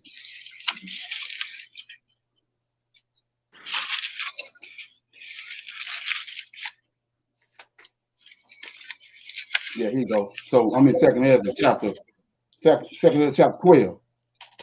I'm starting at verse 11. It says, and this is the meaning of the vision that you have seen. This is what Daniel or Ezra had a vision of the fourth beast. This is the meaning of the vision that you have seen. Okay. As for the eagle that you saw rising up out of the sea, it is the fourth kingdom that appeared to your brother Daniel, but it was not explained to him as I now explain it to you, or have explained it. Behold, the days are coming when a kingdom will arise on the earth, and it will be more terrible than all the kingdoms that were before it. Moreover, look at this: 12 kings. See that? We'll read it. One after. Look at this. One after another one. Not no 10 kings coming together. Not 10 kings coming together, but one after another one. See, that's where the deception comes in at. So he said. What verse you at? Go ahead, bro. What verse you at? What verse you at? I'm in 12, chapter 12. I start at verse 11. Second Ezra chapter 12, verse 11. Okay. Yeah, that's where I started. Okay. You want me to keep going? Now you can start right. You can start right there. Yeah. Keep going. Okay. I like second Edges. Go ahead. Go ahead. So it was not explained to him as I now explained to you, or have explained it. Behold, the days are coming when a kingdom will arise on the earth, and it will be more terrible than all the kingdoms that were before it. Moreover, 12 kings will reign over it, one after the other. But the second, who is to reign, will rule longer than the 12. This is the meaning of the 12 wings that you saw. And as for the young, as for you hearing a voice that spake, that came from his head, but not from his head, but from the middle of his body, this is the meaning. In the midst of the times of the kingdom, no small struggle will arise, and it will be in danger of falling, but it will not fall, but will regain its former glory. That's when Rome got sacked by the Vandals. That's the beast that received the woman head. Rome got sacked. Then Constantine came back with the Holy Roman Empire and revived it. It ain't no man, it's a beast. So he says, and as for your seeing 8 additional wings springing from his wings, this is the meaning. For 8 kings will arise in it, whose time will be short and whose years will be fleeing. And 2 of them will fall when the middle of his time draws near, but 4 will be preserved for the time when the time of his end begins to approach. But 2 will be kept to the end. We're looking at the 2 right now, brother. Russia and China, right? Says, and as for your seeing the 3 heads rising, this is the meaning. In the last days, the Most High will arise up 3 kings, and they shall renew many things in it, and will distress the earth and those who live in it with greater oppression than all who were before them. That is why they are called the eagle's head. For it is they that will bring the wickedness to a head and will bring him to his end. And as for you seeing a greater head disappear, one of them will die in his bed, but in torment. But as for the 2 who were left, the sword will devour them. For the sword of one of them will devour the one who was with him. But he too will fall by the sword in the last days. And as for you seeing 2 additional wings crossing over to the head on the right side, this is the meaning. It is these that the Most High has kept for the eagle's end. For their reign was short, like we're looking at, and full of disturbances as you saw. And as for the lion that you saw arousing out of the forest and speaking to the eagle and rebuking him for his wickedness and all his words that you have heard, he is the anointed one, David, whom the Most High has kept unto the end of days, who will spring from the posterity of David and come and talk with them. He will charge them with their ungodliness and rebuke them for their wickedness and reproach them to their faces with their transgression. For first, he will set them alive before his judgment seat, and when he has rebuked them, he will destroy them by the mouth of but my people who remain, he will mercifully set free to remain in my borders, and he will make them glad until the end come, the day of judgment, of which is told you at the beginning. This is the dream that you have had, and this is the meaning. Okay. Brother Leonard. Yeah. And I'm not. Trust me, bro, I'm not trying to be rude, but I'm confused, bro, because Yeah. Go ahead. like you're reading from Second Esdras, right? Right. The Apocrypha, right? Mm-hmm. All right. And so we trust what this says, right? Say that again. We trust what this says, right? Well, you have to in order to get the Okay. understanding. All right. So if we back up to chapter 7, Of second heaven. yeah, Okay. and we talking and like started. I'm gonna read verse 1, and then I'm gonna jump. Start at 7. Yeah, chapter 7, verse 1. 7 and 1. Yeah. And when I Okay. had made an end of speaking words, there was sent unto me the angel which had been sent unto me the nights before. Okay. Right. All right. I'm gonna jump. Well, hold on. Let me go. I'm gonna go through 3. And he said unto me, Up, Esdras, and hear the words that I am come to tell thee. And I said, Speak on, my God. Then said he unto me, The sea is set in a wide place, that it might be deep and great. So we know who's talking here, right? Who? All right. So if we Who talking? so we got God talking through the angel to Esdras, right? No, it's an angel Yeah. talking. Lord of hosts. Okay. All right. That's what the drummer coming in. Everybody thinking it's Yahweh, but it ain't. Go ahead. Okay. All right. So, but if we jump to verse 19, I'm gonna read through. I'm gonna read about 10 verses. Verse 19. Yeah, and Okay. he said unto me, There is no judge above God, and none that hath understanding above the highest. For there be many that perish in this life, because they despise the law of God that is set before them. For God hath given straight commandment to such as came, what they should do to live, even as they came, and what they should observe to avoid punishment. Nevertheless, they were not obedient unto him, but spake against him, and imagined vain things, and deceived themselves by wicked deeds, and said of the Most High that he is not, and knew not his way. But his law have they despised, and denied his covenants, and his statutes have they not been faithful, and have not performed his works. And therefore Esdras, for for the empty are empty things, and for the full are the full things. Behold, the time shall come that these tokens which I have told thee shall come to pass, and the bride shall appear, and she Right. come forth, and she Come come on, forth, brother. and she come forth shall be seen that now is withdrawn from the earth, and whosoever is delivered from the foresaid evil shall see my wonders. For my son Jesus shall be revealed with those that be with him, and they that remain shall Wow. rejoice. Hey, hold on. Hold Is on. that in Second Ezra? Yes. That Come on. JC? Yes. Yes, sir. I'm I Come gotta on, see that. brother. I'm gonna have Come to on, go get brother. my word. book. Hold Come on. on, brother. I don't know what book you got with that Read. JC in Let him there. read. Oh, wait. This Let him Oh, read. What wait. book is No, Let no, that? him hold read. on, hold on, y'all. First off, Damn. Jesus, that was not originally Jesus. That bro. says Hold, Joshua. on. That's not big. Hold on. Let him Okay, read. but Hold on. somebody's saying No, JC, and Hold this on. is no, not no. making. Hey, It Hold on. does says Hold it on. says Jesus there, Hold on though. but Said Hold on. Jesus. Jesus Jesus Hebrew is name that's Joshua. Joshua. It's exactly. It's the Yeah, same. we But they gotta know it's put the same thing. Jesus there so we can But look let's for just make yeah. But you putting a title there, but I, like it's a higher title. Joshua. What would y'all consider Jesus to be? I would like to ask. but let's just keep No, reading. For I I know. Read. We're Read. gonna keep reading. I just want to Hey, before pause. I can get And understanding, I would like some understanding. I need I to got know you. what this I'm finna, Joshua or what this JC is. I hold on. need Okay. understanding. Listen to me right quick, okay? Jesus is inserted in here. Exactly.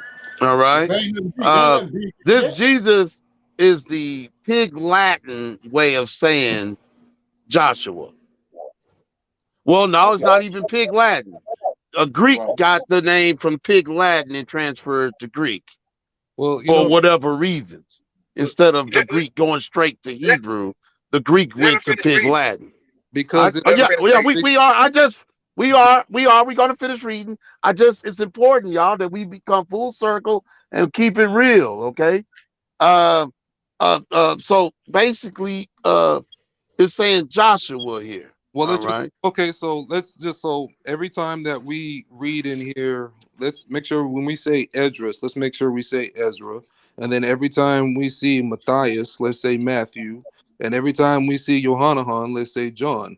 So either way, Joshua, Jesus, Yeshua is all the same thing. I know, but I just wanted to be clear to these brothers here that it wasn't the Greek name originally. This is written in Hebrew. I got you. All right, I would like to know. Well, I would like to question. I'm not sure. You guys, I would like to know what do y'all believe in? Do y'all believe in the New Testament along with the Torah or the Book of Remembrance? Y'all believe in the whole book? Yes, we do. The whole book plus. Yes. Oh, that's why. Now I know. Okay. Gotcha. You thought we was Old Testament only as well? I didn't know. I mean, this was a man's channel. I didn't know. I didn't know that you guys was coming on here about that. Yeah, but I'm willing to listen. All right. Okay. Yeah. Hey, but before you finish, I want to say this. This is important. Why we continue on? In Deuteronomy, I think chapter 4, the Bible says, "Don't add or take away from the words that are written in this book." So I'm just saying, we can't add or take away. We got to read it for what it is. You know, I know a lot of things have been changed, but I'm just saying. Do you Louis Randall? Do you get into the Book of Enoch by any chance? I haven't read it yet. No, I haven't read it yet, sir. Okay, I was just wondering. How about you, Michael Israel? You know about the Book of Enoch? Yes, sir. I know a little bit about it. Okay, and Floyd Harrison, you know about the Book of Enoch? Yes, sir. Okay, I'm glad to hear that, brothers. So it was when JC was born, was Joseph the father? Joseph was the father. Okay, so it was. So we got to take the Bible for what it means. You just said that. We got to take it for what it is. It said that he wasn't the father and the angel came down, correct? No, sir. It never said that nowhere in the Bible? Nowhere in the Bible. No immaculate conception, none of that. No. I'm saying the Bible. I'm just saying. If we're gonna say it, you gotta say it I'm correctly. asking a question, sir. I just would like to know. You guys are edifying me. Let me right. So let me do that, brother. I'm saying that the Bible doesn't say Joseph was not the father. It sure does. It sure does. And it said Isaiah 7:14. What they say? Yes, sir. Exactly. Go ahead. Okay, I'm confused now, man. What y'all saying? Okay, of course. The Bible says he was immaculately conceived. All right, go. Look, y'all want to go to it or what? No, I want him to read. No, that's the important. Okay. You want to finish before? Hold on. Yeah, we gonna finish address or we gonna go? I want to know about JC because I'm curious about JC. I want to know if this was immaculate, if it happened from an angel or did it happen from a man? Is that flesh all the way through, or is it? All right, man. Let me answer the question. Let me answer this question this way. So I'm gonna answer this question by explaining. I'm gonna read the rest of what I was gonna read, and that's gonna explain why the New Testament is valid because it's backed up by scripts before. So okay, go ahead, finish. Go ahead, finish for the floor. Because if we're gonna put weight in the second Esdras, we got to put weight into the whole thing. And so, okay, go ahead. Verse 28: For my son Jesus shall be revealed with those that be with him, and they that remain shall rejoice within 400 years. After these years shall my son Christ die, and all men that have life. And the world shall be turned into the old silence 7 days, like as in the former judgments, so that no man shall remain. And after 7 days, the world that yet awaketh not shall be raised up, and that shall die that is corrupt. So we know we're talking about the very end. And the earth shall restore those that are asleep in her, and so shall the dust those that dwell in silence, and the secret places shall deliver those souls that were committed unto them. And the Most High shall appear upon the seat of judgment, and misery shall pass away. So you got both of them there. And the long suffering shall have an end. So you got both of them there. And it specifically says my son here. And I know we see other people like Ezekiel called the Son of Man. You do say my son. You do say my son. And we know we see other people called the same thing. But then when you go to Isaiah chapter 9, would son and firstborn mean the same thing? I don't. Israel's his firstborn, and it would. Okay, well, that's his son then too, because he took Pharaoh's firstborn, right? All the son, the man childs, the man animals, male animals, correct? True, but Jerusalem wasn't a virgin because the Canaanites were there first. So if you want to say that's the mother, you can't say that we are of a virgin birth either. So there's only one claim to be a virgin birth. So only one. So there was no other virgin births before JC. Was there? Oh, it was a lot of them. 16. I'm not familiar. Okay, 16 that's some research then. Yes, sir. 16 of them. Research it. Sorry. Tell me about one. Horus. That's who Jesus is. Horus. Oh no. Well, no, that's not the Jesus we talking about though. That's not at all who we talking about. Mithras was born of a virgin. Buddha was born of a virgin. We're not talking about Tammuz. No, I'm saying it's 16 before him. No, but that's not the case though. That's the thing. So if you listen. So if you got Noah, let's just think about this. If you got Noah, one man knowing the complete truth, right, totally righteous, he passes it down to his 3 sons. Everybody knows the same thing. So everybody's coming into this knowing the plan of salvation from the beginning. Everybody knows about the Most High. Everybody knows the commandments. Everybody knows the same prophecy no one knows. So if people start to if Japheth starts to go off and do his own thing and starts pagan worshiping and starts worshiping the suns and moons and starts trying to put sun with sun and whatever, and Egyptians go off and start doing the same thing because Nimrod's lost his mind. You see what I'm saying? That's why it's similar. But I understand that. But can we get back? I would like to answer for JC, because Joseph knew not his wife. He knew not. He didn't go in unto her. Exactly. It says, okay, so how did that happen? Okay, well let's read. You got to go to the New Testament to read it, though. I would love to go there. I need to see it. I think that was in Luke 1:18, if I'm not mistaken. Luke 1:18, yeah. Yeah, you can't slide out of it once you read it, man. That's what I think so many brothers do. Once we come out, you can't slide out of it. You got to come to a halt. When you see what the scripture's saying, you can't keep trying to find a way to make it work. Because you already know. I already know what it says. She was born of the Spirit. He was born of the Holy Ghost. Matthew 1:18. Yeah, Matthew 1:18. Matthew 1:18. You don't say Joseph. Yeah, Matthew. That came lately on the scene because of people starting to see what these people have done. Now all right. Saying he be Joseph. All right. Well, let's let something be understood as we dive into this virgin birth, okay? Yeah. That not all Messianic Hebrews believe in the virgin birth, but these brothers obviously do, and I'm gonna hear them out. I would love to, whenever y'all done, I would love to let you know what a majority of us Messianic Hebrews what we believe about the virgin birth. But y'all go ahead, man. We can hear you out. Well, we got to take the Bible with the New Testament and the Old Testament. It's supposed to be truth through it all. So it's got to be some truth. If it said it like y'all said, if it say it, it is what it is. Okay, you talking to them or me? Everybody. I'm talking to everybody. Okay, well, y'all gonna give me a time to point this out, because I got Old Testament only, and I got but I want to hear this New Testament first. I want to hear this immaculate birth. It's not no angel came down, no spirit went into her. I need to hear this spirit because it's there. I need to hear it. Brother Ronald, tell me, I don't have my Bible. Where is it?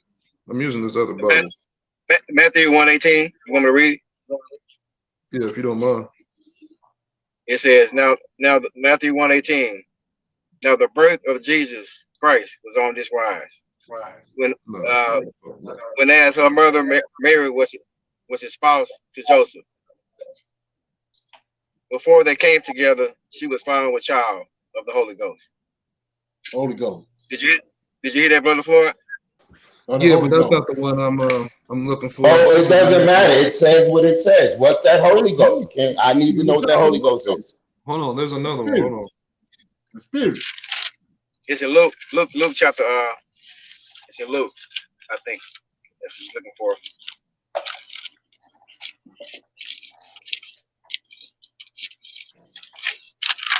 I'm waiting on somebody to start talking in tongues. No, not at all. It's a Luke. Hey, it's a spirit. It's the Holy Spirit. Yeah, we don't get down like that.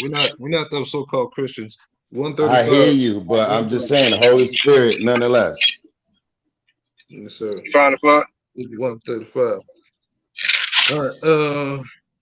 34. Start at 34. Then said Mary unto the angel, how shall this be, seeing I know not a man? Yeah, the angel answered and said unto her, the Holy you Ghost ain't gotta go no further. There you go. No, not a man. Keep fumbling with it. That's what I mean. It's time to stop in the middle of the But road. you said you wanted to know how, though. So let me just. Oh, it was not with a man. So we already know if it's not with flesh, then it's from something else. No flesh, something else. That's why I asked you, do you know the book of Enoch? Yes, sir. Yes, sir, I do. Go ahead. Yes, and in the book of Enoch, it said that the angels came down, spirits came down, and had sex with women. It was abomination. You got giants. Nah. Giants, yes, sir. That's not what that says. Well, she ain't had no man then. So she had another female, a goat, a dog. What did she have? Because it wasn't with man. It doesn't say. Well, first off, it doesn't say any kind of lust was involved, which is what the angels were doing. They saw that the women of God, or they saw that the women of men were beautiful, or daughters of men were beautiful, and through lust they went and did that. But that was not the case in this case. Yeah, but it's an angelic being. This is an overshadowing. This is an overshadowing no different than what people call the Shekinah when the cloud came over the tabernacle. That's because it was clean and it was ready and it was prepared. Everybody on there got to listen with the same thing. Everybody got to listen with the That's not a reference. And he can do whatever he wants. No, he can't. He can't. He can't do what he wants. That's another way to get out of there. That's the way to get out of there. He got laws. He got laws, and he got to abide by his own laws that he gave to the Israelites. He can't do what he wants. That ain't good, bro. What, say it again? He got laws. He gave them the laws. How can he do what he wants? He can't come and sleep with a woman. He can't kill a man just for the hell of it. Who said he slept with the woman? The same laws that he gave them on Mount Sinai, he bound by them. He can't do what he wants. But who said he slept with a woman though? We're not saying that. What we saying is she knew not no flesh. She didn't know no man. She did not know a man. Okay. Come on. I mean, common sense tell you if a woman does not know a man, she's a virgin. She can't have children if she don't know a man. Period. He set that in motion. He set that in motion in the beginning. All right. Man sleep with a woman. So okay.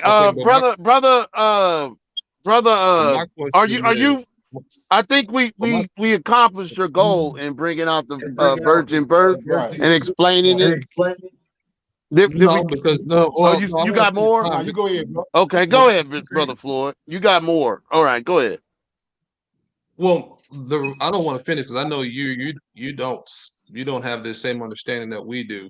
So I want to make sure I get my point. I'm not quite sure why people, especially Old Testament believers who saw all the miracles, who saw the miracles, who saw a whole nation destroyed over years through plagues because of our people, have such a hard time thinking God can't make a person just come out of another person simply because he wants to. There's nothing in there that says he had sex with this woman.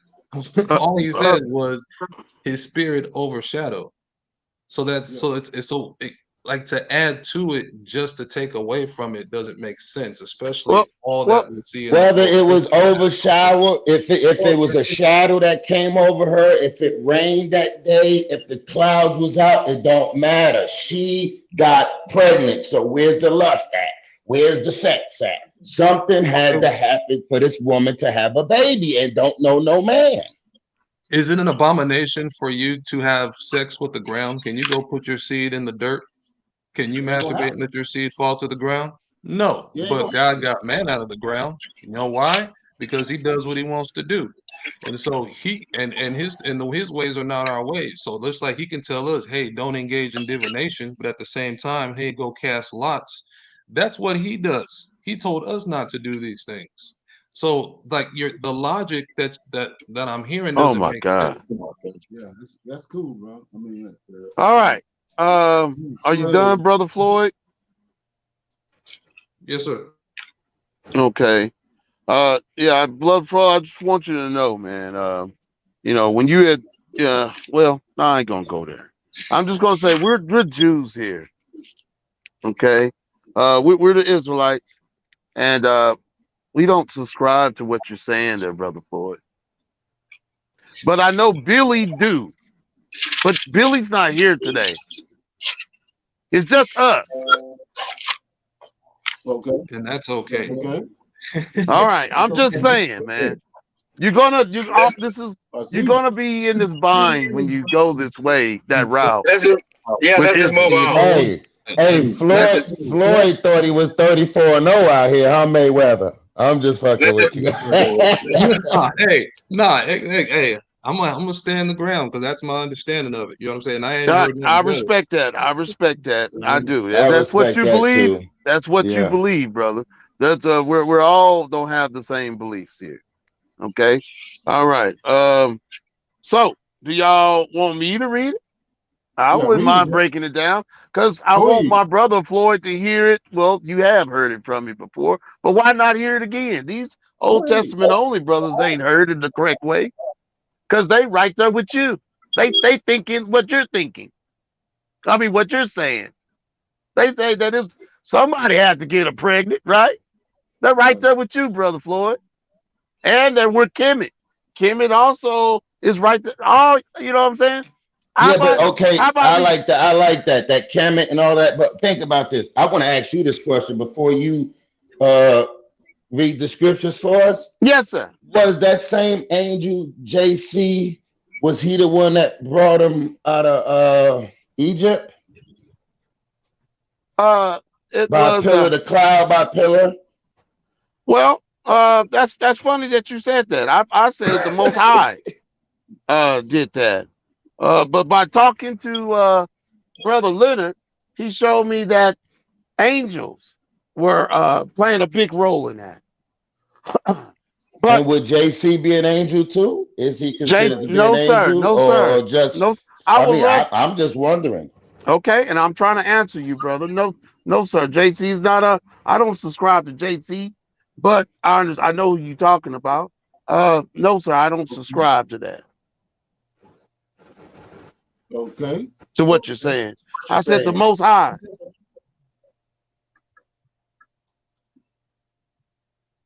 I got you, brother. I'm listening. Are we gonna move on? Mike? Yeah. Go ahead. Let me see what you got. You talking to me?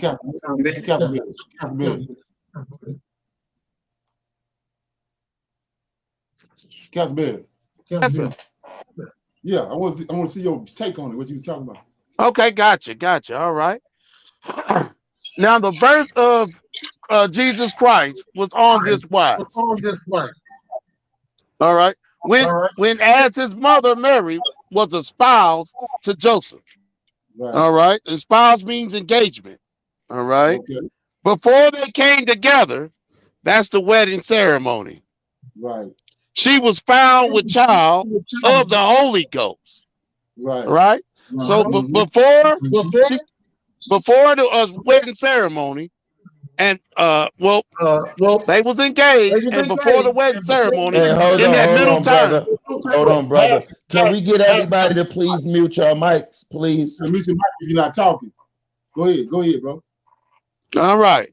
So between the time of them being engaged and the wedding ceremony, in that middle time, she was found with child of the Holy Ghost. Okay. Joseph, the Holy Ghost?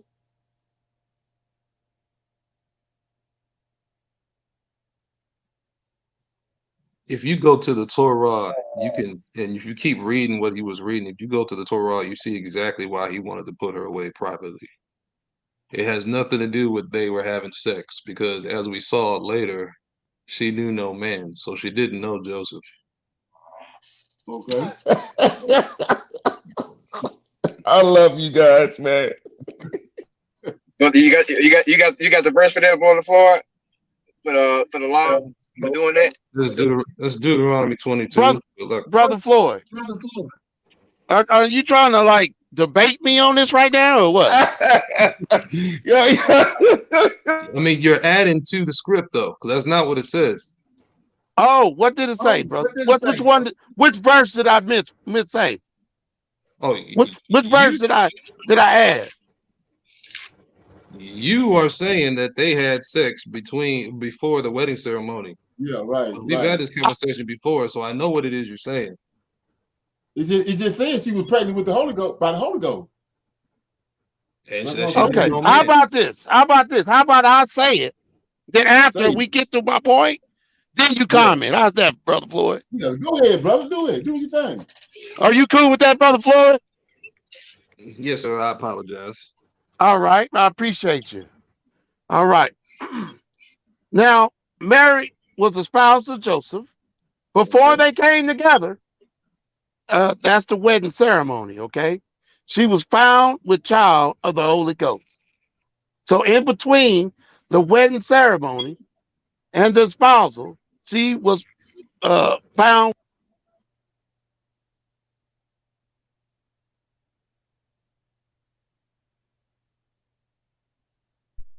You breaking up, Mr. Israel. Cut him off. Okay. Oh my, hey, I'm just saying, man. Floyd, do your thing, man. Do a little bit more research. Ain't nothing but love around here, man. And we trying to keep everybody on one accord, and there's no disrespect, but it's some holes in what you speaking of. And a lot of times you can go on that Old Testament, find everything that's they brought to it from the Old Testament. Well, no, I mean, not really, because I mean, I was holding my tongue while Brother Leonard was going through the whole Greek and Roman thing, but Brother Micah started to hit on it with the toes in the clay. You know, when you talk about Zerubbabel and you talk about Joshua, that's exactly what you're talking about. You're talking about the end of Babylon. You're not talking about the end of Rome. And so when you're looking at Haggai 2, especially, he's talking about the end of all kingdoms and referring to Zerubbabel. And we know when all of the kingdoms have been destroyed. I'm gonna just mute my mic and let y'all talk. Go ahead. Go ahead, bro. If you want to finish, go ahead. Yeah, finish. We didn't. Yeah, I kind of do want to finish. Okay, I kind of do. Go ahead. Okay, bet. All right. So, all right, Joseph, you got to know a little bit about Israelite history, y'all. You consummate your marriage through sex. That is how you consummate a marriage, not the ceremonial part. When you have sex, you're married at that point. It's important when you read in scripture, you need to know a little bit about the people that you're reading.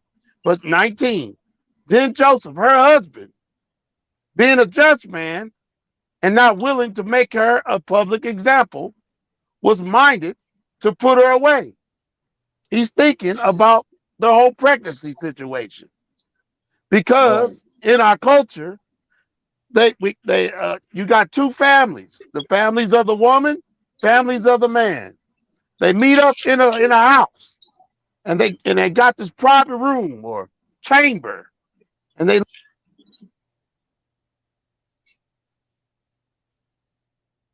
Okay. Every time he I gets don't know. He ready to keep say it, breaking up. But like I was saying, what he's saying, the same thing with Leah, right? They ain't had no ceremony. So where was the ceremony at that? He had a little party for him finishing up his good deeds for his years in captivity for his but that's, wife. but that's because he was tricked. All you gotta do is look at Adam and Eve. Because, He brought the woman to Adam, and Adam consummated the relationship. He went into it. Exactly.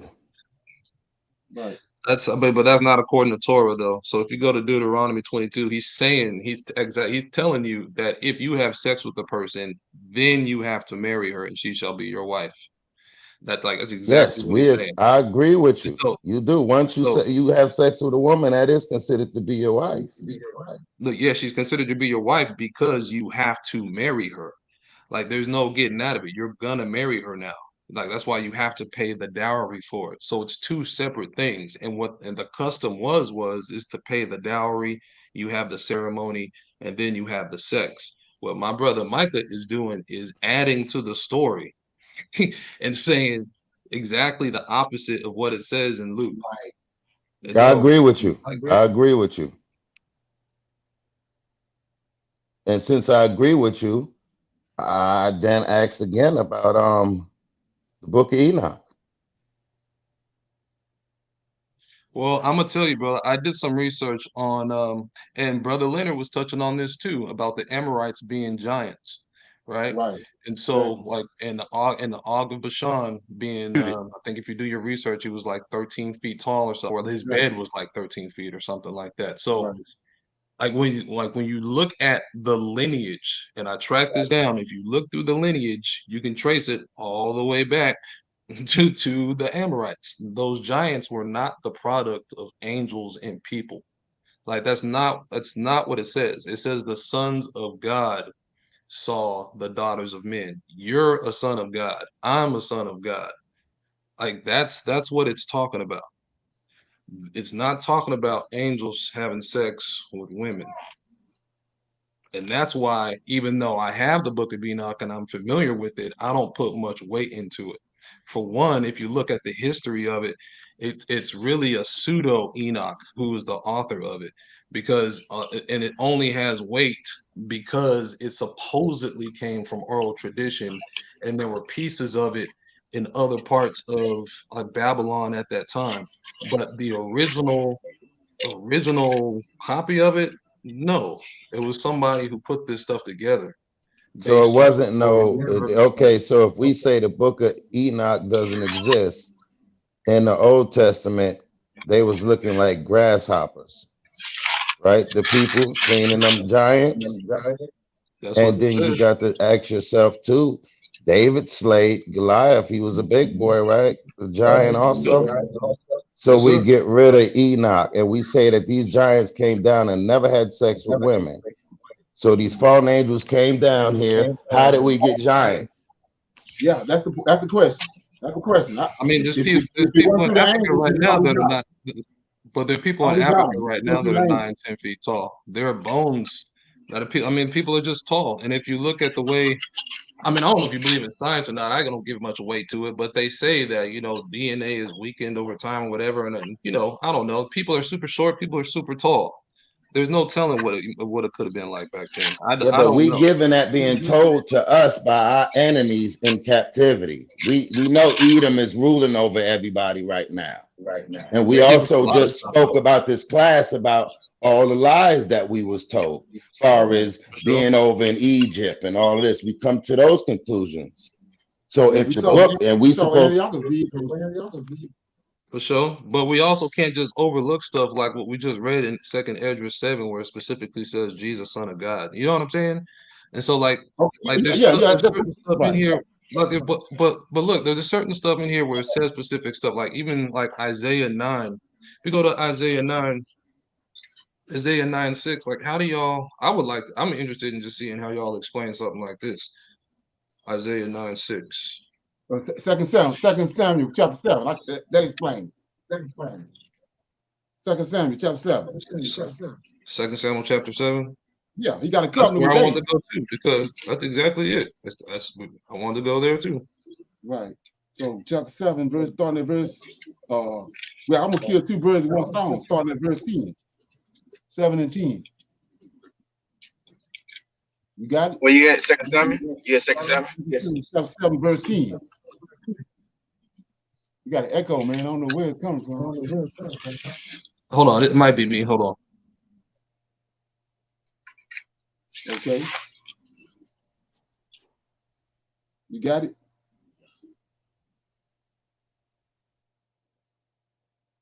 You got it?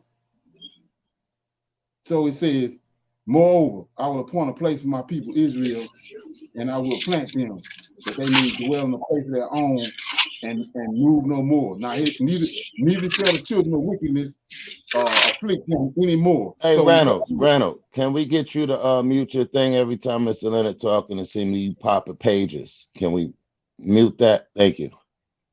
So we see right here is people. You got Israel in that verse and some children of wickedness. So you got to ask yourself, who is these people of wickedness? Anyway, 11. And as since the time that I commanded judges to be over my people Israel, and I have caused thee to rest from all thy enemies, also the Lord telleth thee that he will make thee a house. And when thy days, talking to David, when thy days are fulfilled, thou shalt sleep with thy fathers, and I will set up thy seed after thee, which shall proceed out of thy bowels, and I will establish his kingdom.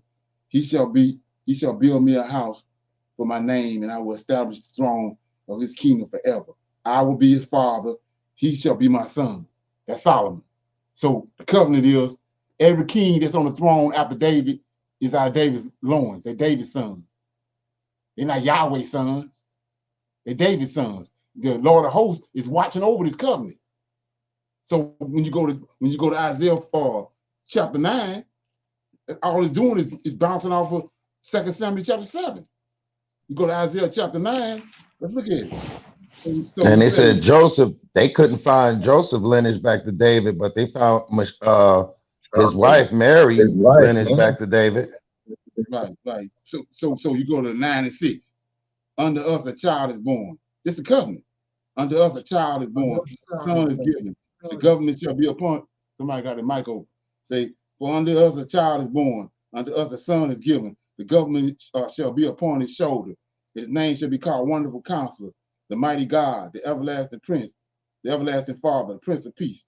Of the increase of his government, this David government, and peace, there shall be no end. Upon the throne of David, it's David's throne. See that? And upon his kingdom, it's David's kingdom.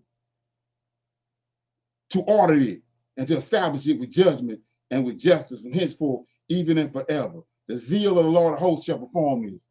So who the Lord of hosts is? This angel I'm telling you about. He's the one watching over this covenant he got with David. So who is this son right here in 9 and 6? If you go back to Isaiah chapter 1, you go to Isaiah chapter 1, the very first verse. The vision of Isaiah, the son of Amos, which he saw concerning Judah and Benjamin in the days of Uzi, Jotham, Ahaz, and Hezekiah. That's it. So Isaiah lived Isaiah lived through all these 4 kings. The first 3, when you go back to 2 Kings, the first 3 is wicked. And then Most High, keeping the covenant he got with David, he raised up a righteous king. That's who that is in 9:26. I mean, Isaiah 9 and 6. It's Hezekiah. So let me show you that. So but hold on though.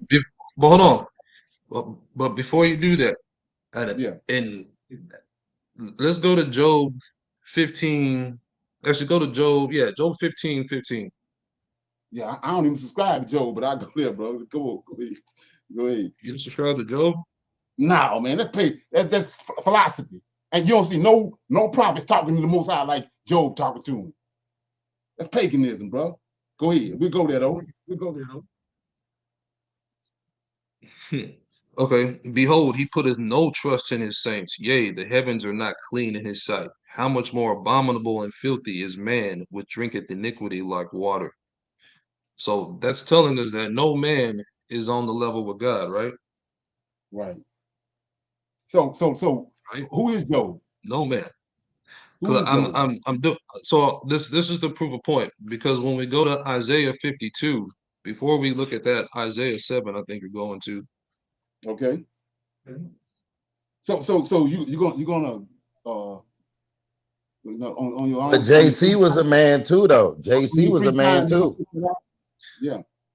You're gonna check that 9 and 6 out on your free time because you got 4 kings, 3 of them wicked. Then we see that in chapter 8 of Isaiah, Ahaz is the third king. He wicked as hell. Then Ahaz just died. In chapter 8, Ahaz just died. You get to chapter 9, that's Hezekiah. That's part of the David covenant. has never. It ain't Jesus. But That's no. Hezekiah. That's Hezekiah. I hear you, but no king in either kingdom was ever referred to as an everlasting father or Prince of Peace. I understand what you're saying, but let's look at it's golden cards in here that people looking over. The golden card for anybody that to deal with Jesus is Daniel 9:25. They say that's the Messiah. I just showed you that ain't him. That's a golden card in Christianity. This is a golden card right here. Isaiah 9 and 6. It's a golden card in Christianity. Now, I'm showing you that it ain't none of him. So how can the person continue to hang on to something when every verse that they use for golden card is being dismantled? No, one of my brother. So, to be honest with you, one of my golden cords, as you call it, was taken out of that same book you were reading from earlier, was Second Esdras, and I was talking about Jesus, the Son of God, coming back. And so that's one of. But okay, I understand that. So I got something for that. I got something for that. Okay, but when I go then to Isaiah 52, and Isaiah is talking about not just through Babylon, Isaiah is talking through all of the kingdoms, just like most of the prophets were. They just weren't stopping at Babylon. And that's what I'm trying to say. These prophets were not stopping at these quote unquote fourth kingdom. They were talking all the way through to the toes, all the way through to that stone breaking up to those toes, which is why they were always talking about the good part of Israel. We talk about coming back to the land. They were talking all the way through. And so even if that Daniel 8, and I'm sure it was talking about Antiochus, Daniel 9, we got to look at it, because we got to look at it through the timeline of all the beasts and all the images that Daniel was looking at. We can't just stop at Rome, the first part of Rome. I understand what you're saying. So when we look at Isaiah 52, and I'm starting at, I don't know, 13, 12. For ye shall not go out with haste, nor go by flight. For the Lord will go before you, and the God of Israel will be your reward. Behold, my servant shall deal prudently. He shall be exalted and extolled, and be very high.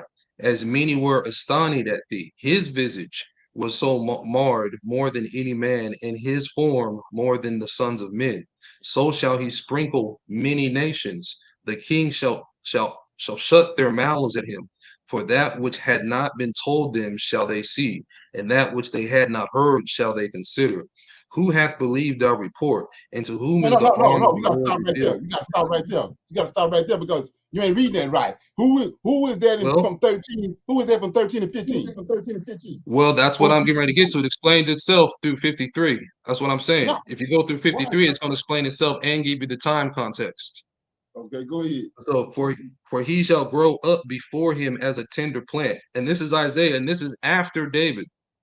Right. So, and he shall grow up, and as a root out of the dry ground, he hath no form or comeliness.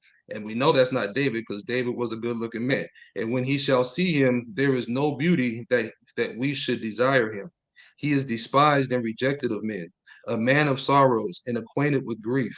And we hid, as it were, our faces from him. He was despised, and we esteemed him not. Surely he hath borne our griefs and carried our sorrows. Yet we did esteem him stricken, smitten of God, and afflicted. He was wounded for our transgressions. Nobody else says that. He was bruised for our iniquities. The chastisement of our peace was upon him. With his stripes are we healed. Nobody else claims that. We like sheep have gone astray. We have turned everyone to his own way, and the Lord hath that's laid a on him nation the of people. iniquity of us all. I get it. Now go read Jeremiah 30. But the context though. But hold on. I'm sorry. It is context. Read Jeremiah 30. Start at verse. Go read. Start at verse 8. Jeremiah 30. Okay, So this is what you're doing right here is elementary, though, bro. I'm just gonna tell you, it's elementary. So go to Jeremiah 30. Go to Jeremiah 30. You're gonna see what Isaiah 53 telling you. Okay. I'm gonna start at verse 1. The word that came to Jeremiah from the Lord, saying, Thus speaketh the Lord God of Israel, saying, Write thee all the words that I have spoken. Israel, the nation of Israel. Keep going. Lord God of Israel, saying, Write thee all the words that I have spoken unto you in the book. For lo, the days come, saith the Lord, that I will bring again the captivity of my people, Israel and Judah, saith the Lord. And I will cause them to return to the land that I give to their fathers, and they shall possess it. And these are the words that the Lord spake concerning Israel, concerning Judah. For thus saith the Lord, we have heard a voice of trembling, of fear, and not peace. Ask ye now, and see whether a man doth travail with child. Wherefore do I see every man with his hands on his loins, as a woman is in travail, and all faces are turned into paleness. Alas, for that day is great, so that now none. Here we go. Now here we go, right here. From this point on, he's using singular, because Jacob had 12 sons. When the Lord is looking down on Israel, he see them as one man. So he talking singular. So now read. Everywhere you read now is he and him is singular. The same thing in Isaiah 53. So start reading. It is even the time of Jacob's trouble, he shall be saved out of it. For it shall come to pass in that day, saith the Lord of hosts, that I will break his yoke from off thy neck, and I will burst thy bonds. His yoke. Keep going. Again. And strangers shall no more serve themselves of him. But they shall serve the Lord their God. Hold up. David their king, whom I will raise up unto them. Hold up. The same him is in Isaiah 53. You just said him right there. That's the nation of Israel. You started out in Isaiah 53, verse 1, our. Who have believed our? There's not no one man. That's the trick of Esau. That's what I'm trying to tell you. That's elementary. You reading it from an elementary perspective, brother. I want to say something. If I may. Go ahead. Okay. Now we know that when Adam and Eve sinned, the Bible said that death passed upon all men. Right. So I want to go to that right quick. Genesis chapter 3. Okay. Genesis chapter 3. Can I add something to that before you start? Brother. No. Yeah, go ahead. So if you're looking at what you're looking at, you gotta know that Genesis 1:26 ain't nothing Adam. The man in Genesis 1:26 is a woman with him. It ain't Adam. So now you can hold on, you said Genesis 1:26 is what? That ain't nothing Adam. That's another man. That's another man with a woman. Then in chapter 2, he formed a man, but he made a man, Genesis 1:26, with a woman. There ain't nothing Adam. Genesis 1:26. Hold on, let's read it. Can we read that? Then Genesis 1:26. Go ahead and read it. 26 and 27. And God said, "Let us." So who is the us? I want to stop right there. 7 angels. Michael, Gabriel, Raphael, Uriel, Phinal, and Sequel. 7 angels. That's what the Enoch tells you. Okay. 7 angels in the beginning. Okay. Well, before I just read to you. Go ahead. He read to you second Ezra, and it said someone was with the Most High. That was Christ. That was Jesus. That was Jesus that was with the Most High in second Ezra. But look, we see right here, it's more than one person with him. I know. It's two. It's two entities right here. It's God, and it says us. Let us make man in our image, after our likeness, and let them have dominion over the fish, and over the fowl of the air, and over the cattle, and over all the earth, and over every creeping thing that creepeth upon the earth. So God created man. Could us be 10 people? Can us be 10 people? let's deal with what you was going where you was going started in Genesis 3 because you going deep in the hole, bro. So let's go. I hear echo in the background. Echo. Yes, they got their mics open. Lord, you might got to turn the mic. Lord, Mike, mute your mic. All right, go ahead. Okay. Yeah, go ahead. So Genesis, 3. Genesis chapter 3. Okay. Let me see where I started. I'm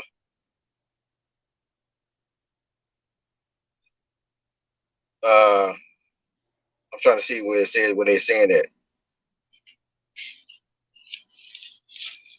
Hold on. I'm gonna go back. Hold on. Okay. You go back to Genesis chapter 2. Okay. Okay. Start at verse 15. It says, and the Lord God took it says, and the Lord God took, I'm gonna start at man saying, of every tree of the garden thou may freely eat, but of the tree of the tree of knowledge of good and evil thou shalt not eat of it. For the day that thou shalt eat thereof, thou shalt surely die. So I'm gonna stop right there. So this is talking about because Adam and Eve was supposed to live forever. Right. Yeah. Right. Yeah. He's born. Yeah. He's a eternal being. Yeah. He created. Yeah. Yeah. Yeah. Exactly. So when they ate of the tree of good and evil, who was in that tree of good and evil? Who was there? I'm asking that question.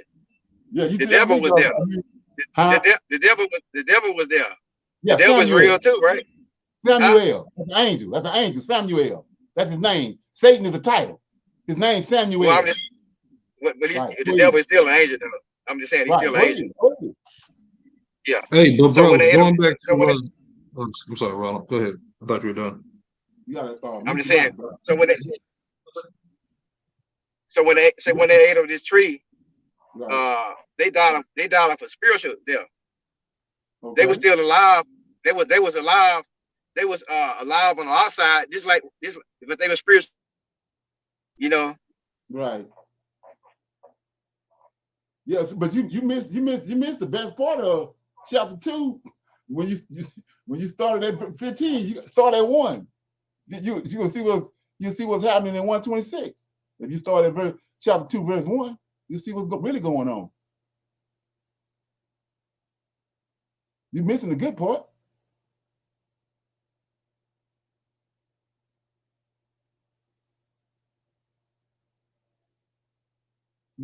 What you got, Floyd? I was gonna say, all right. So Jeremiah 30, that's a good verse, but it still doesn't address 53 because why you say that? Well, because it refers to David as the king, right? And it refers to bringing him up and saving Israel and all that, but it still does not talk about anybody being wounded for anybody's transgressions or taking on the sins of anybody. And so this brother Ronald, I'm back. I'm sorry about that. Lost connection. Say again. So did you? I lost connection. Yeah, it's all good. It's all good. So yeah, it's all good. So did Jesus have any children? Or Floyd? Did Jesus have any children? Yeah, Yahweh. Did he have any children? I don't know. No, I'm asking the narrative. I don't know. It doesn't say whether it does or not. I'm not a Freemason, so I'm not going to jump in there and say yes. The narrative. That's what I'm saying about the golden cards. The golden card is he never had no children, bro. Come on. You believe in something you don't know the ramifications of it or the boundaries they have set? That's Daniel 9:25. That's a golden card in Christianity. And then the virgin. Oh no, I thought you said something else. I'm sorry. I thought you said something totally different. I'm sorry. Yeah. You said something about him having kids.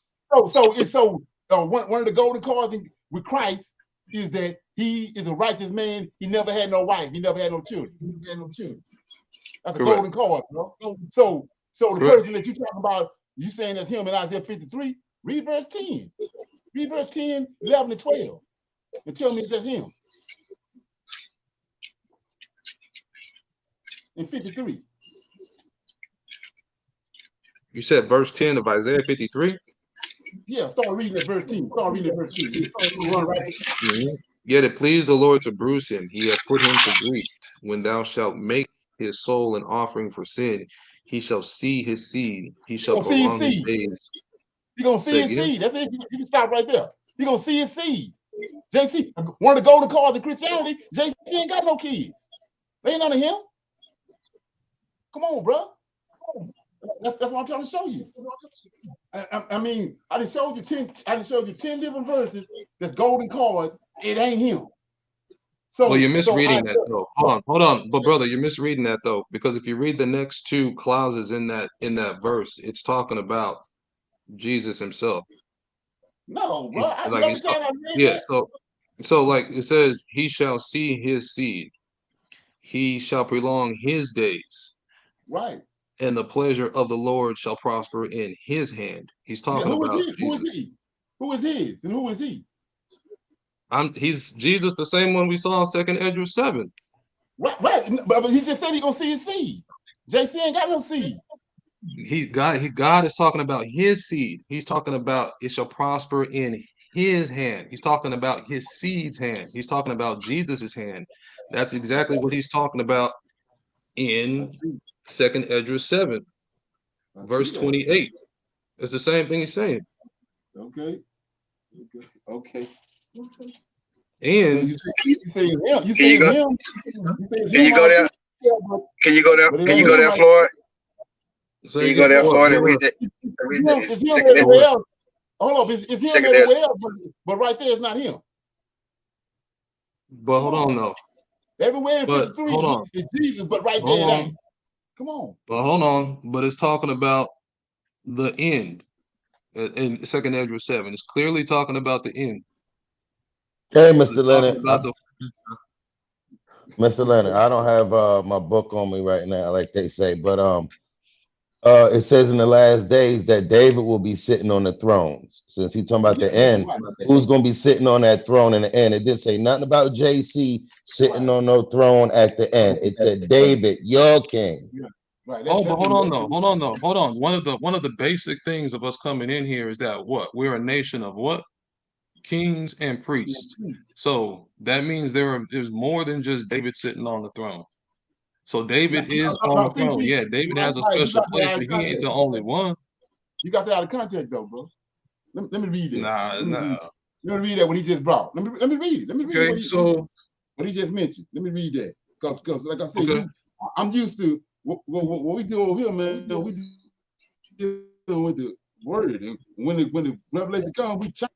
You know, if I find myself standing in the middle of the road in the wrong place, I'm getting out of the road. I ain't gonna keep trying to make something work and I ain't working. I know I ain't working. So look, I hear you, but look at this. Let me read this over right quick. We keep getting off of what certain points. So I'm in Ezekiel right quick. Ain't gonna take me long. I'm in 37. This ain't happened yet. He says in verse 22, I will make them one nation in the land upon the mountains of Israel. One king, brother. See, you change, you firmly with it. It says, one king shall be king of them all, and they shall be no more two nations. Neither shall they be divided into two kingdoms anymore. Neither shall they divide themselves anymore with their idols, nor with their detestable things, nor with any of their transgression. But I will save them. We're going to save you right here, way back in Ezekiel. I will save them out of all the dwelling places wherein they have sinned, and I will cleanse them. Hey, Mr. Leonard, hold on real quick. Can we get y'all to mute y'all stuff, man, so we can hear this? Please mute.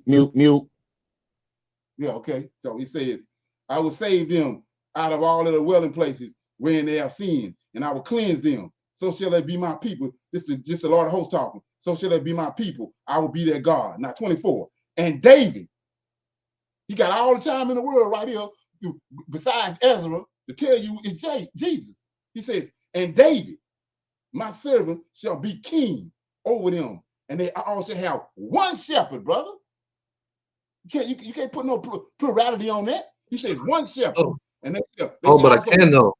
walk in my judgment, observe my statutes, and do them. And they shall dwell in the land that I have given unto Jacob, my servant, wherein their fathers have dwelt, and they shall dwell therein, even they and their children children forever. And my servant David shall be their prince.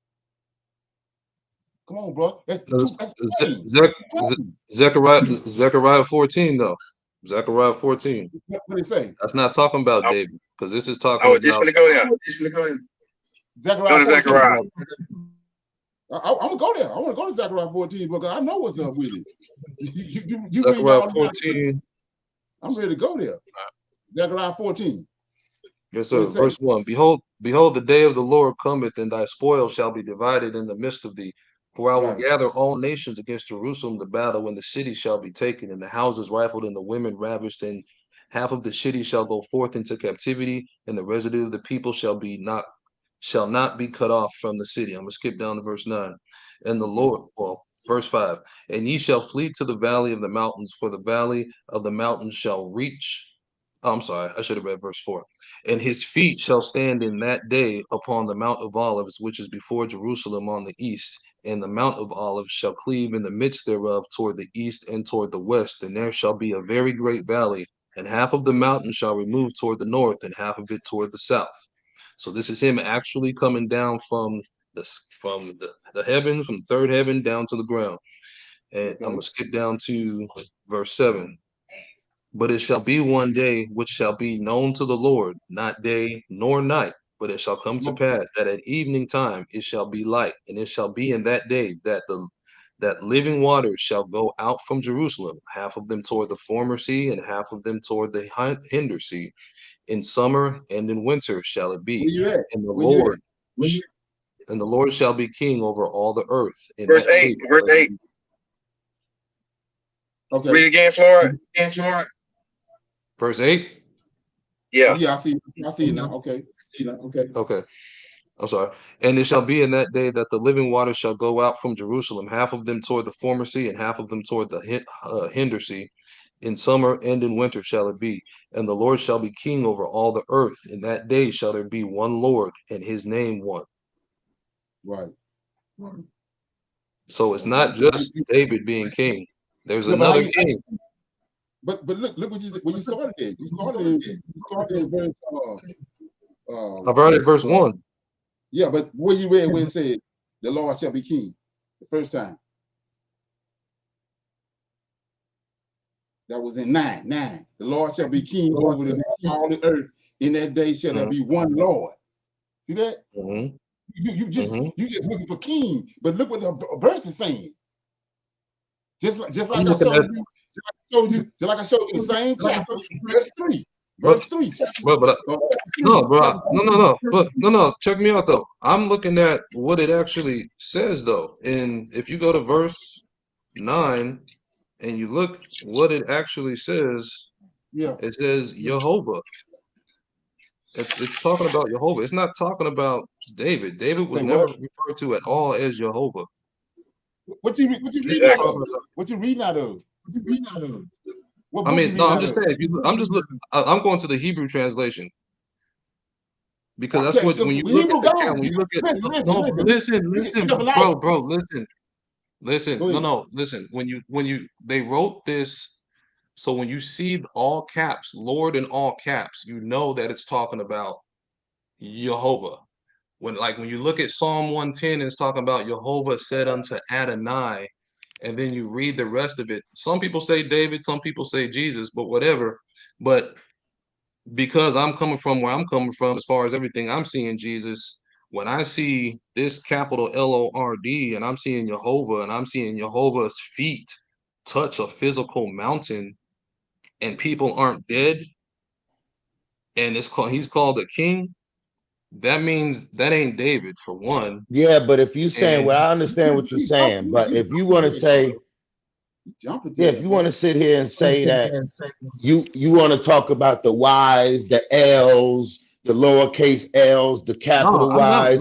I'm just saying, I understand what you're saying. But when Mr. Leonard spoke that last day prophecy, It didn't have a capital Y or a lowercase L. It was David, not no Yahweh. It was Pacific. Pacific. No, I agree.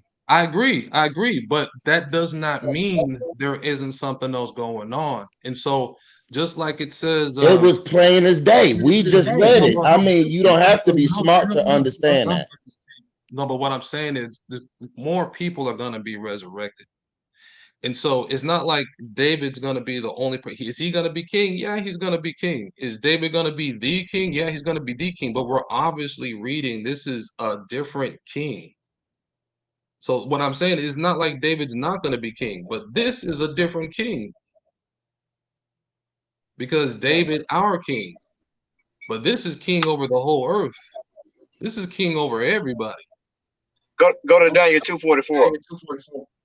Hold on. I gotta deal with that right there. I gotta deal with that because because JC ain't no king over the whole earth. You ain't reading in the context. So go to in the same book you in Zechariah chapter 4.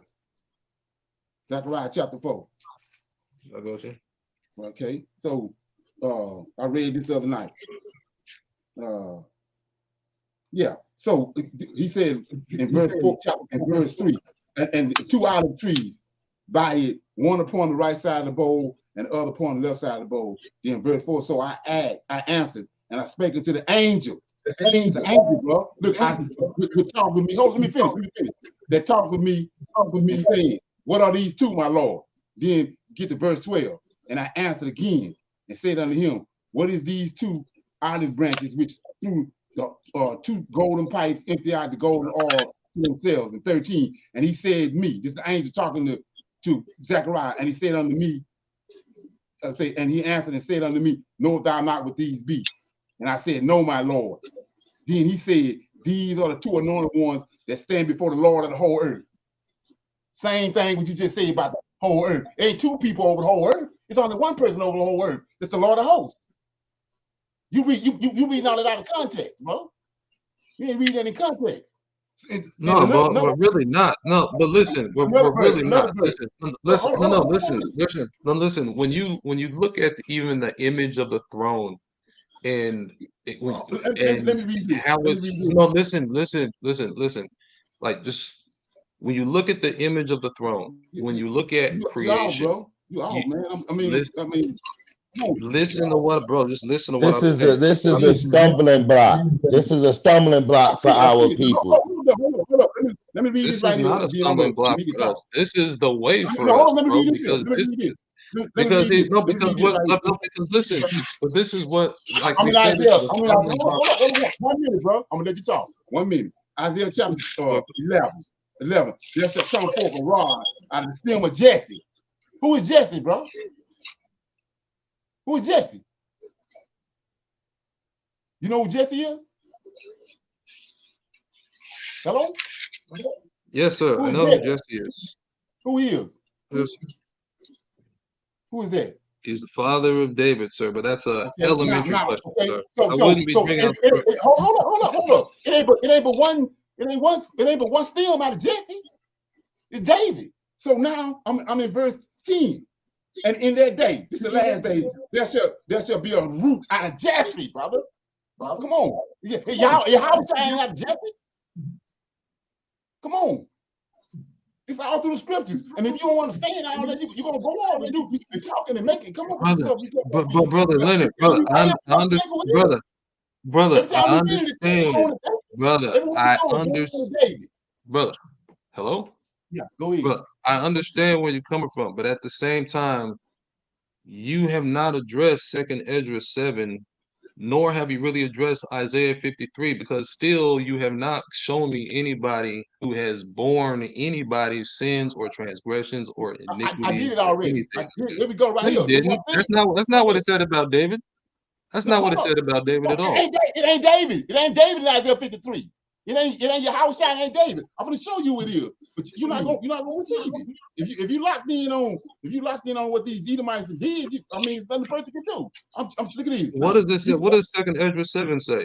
So hold up. It says Jesus, the Son. It says my Son. You said show you. You said show me the person that's bearing the sin. You said show you the person that's bearing the sin. Let me show you the person.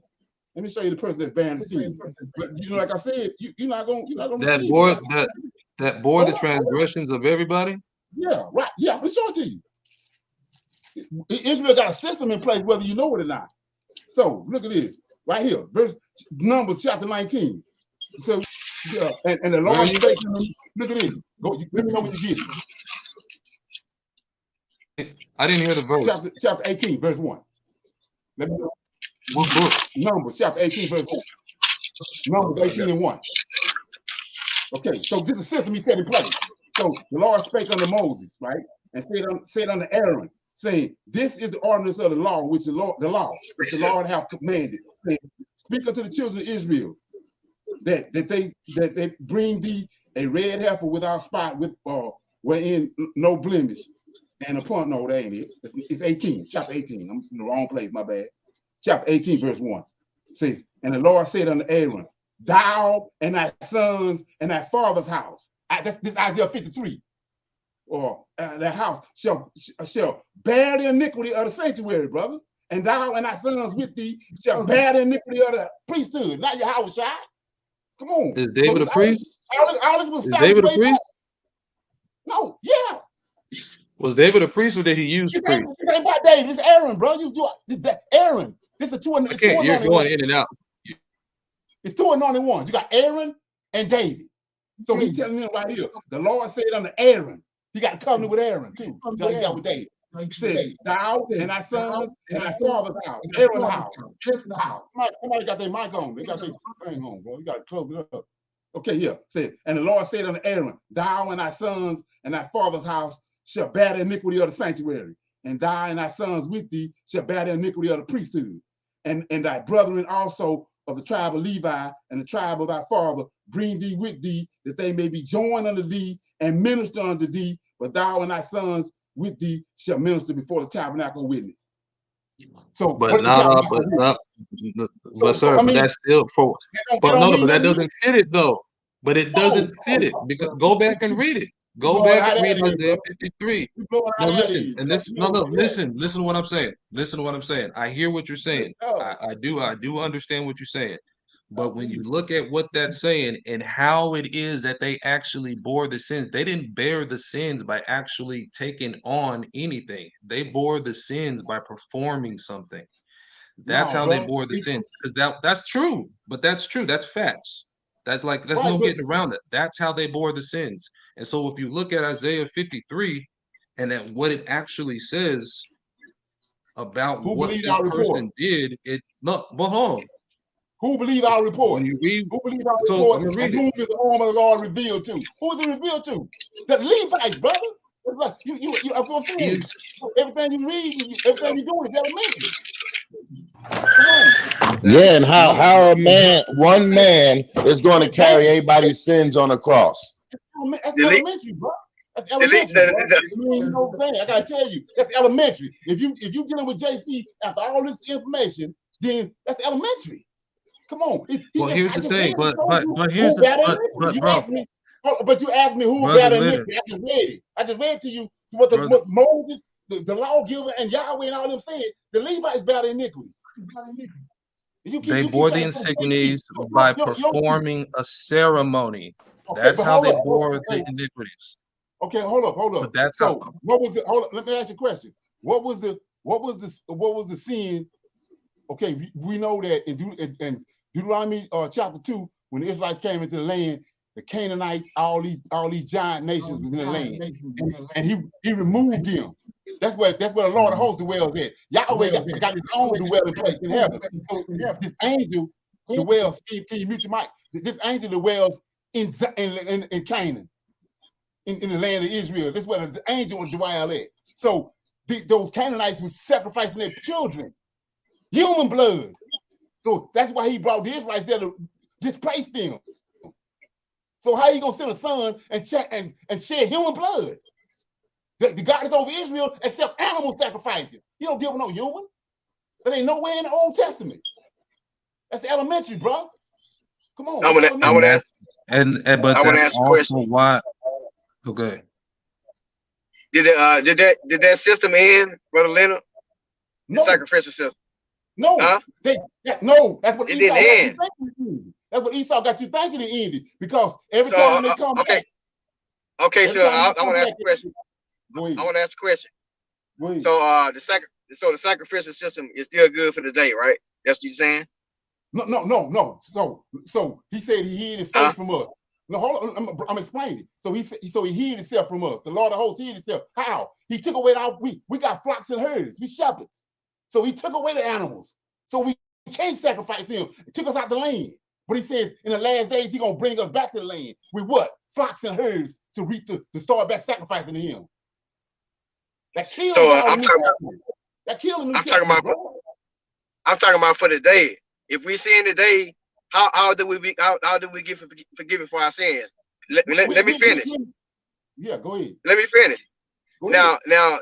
if we know that there are 643 some laws, right? And we broke them. We broke them all. Right. We can't keep the law. You can't receive salvation by keeping the law.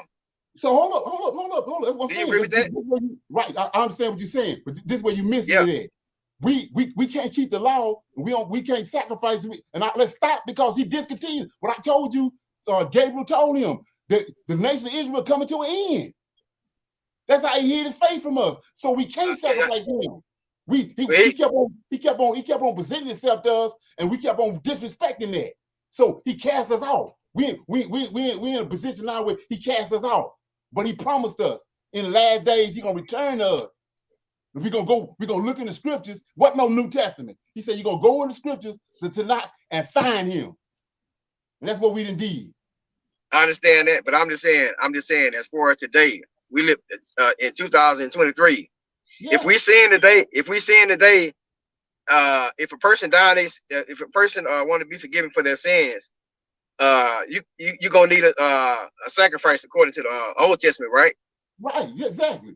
Okay, so we not are we still sacrificing animal bulls and goats today in order to be forgiven for our sins?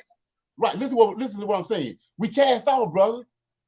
We cast off. I know, but how do we? That's why we can't talk for our sins. We cast off. Well, how do we be forgiven for our sins?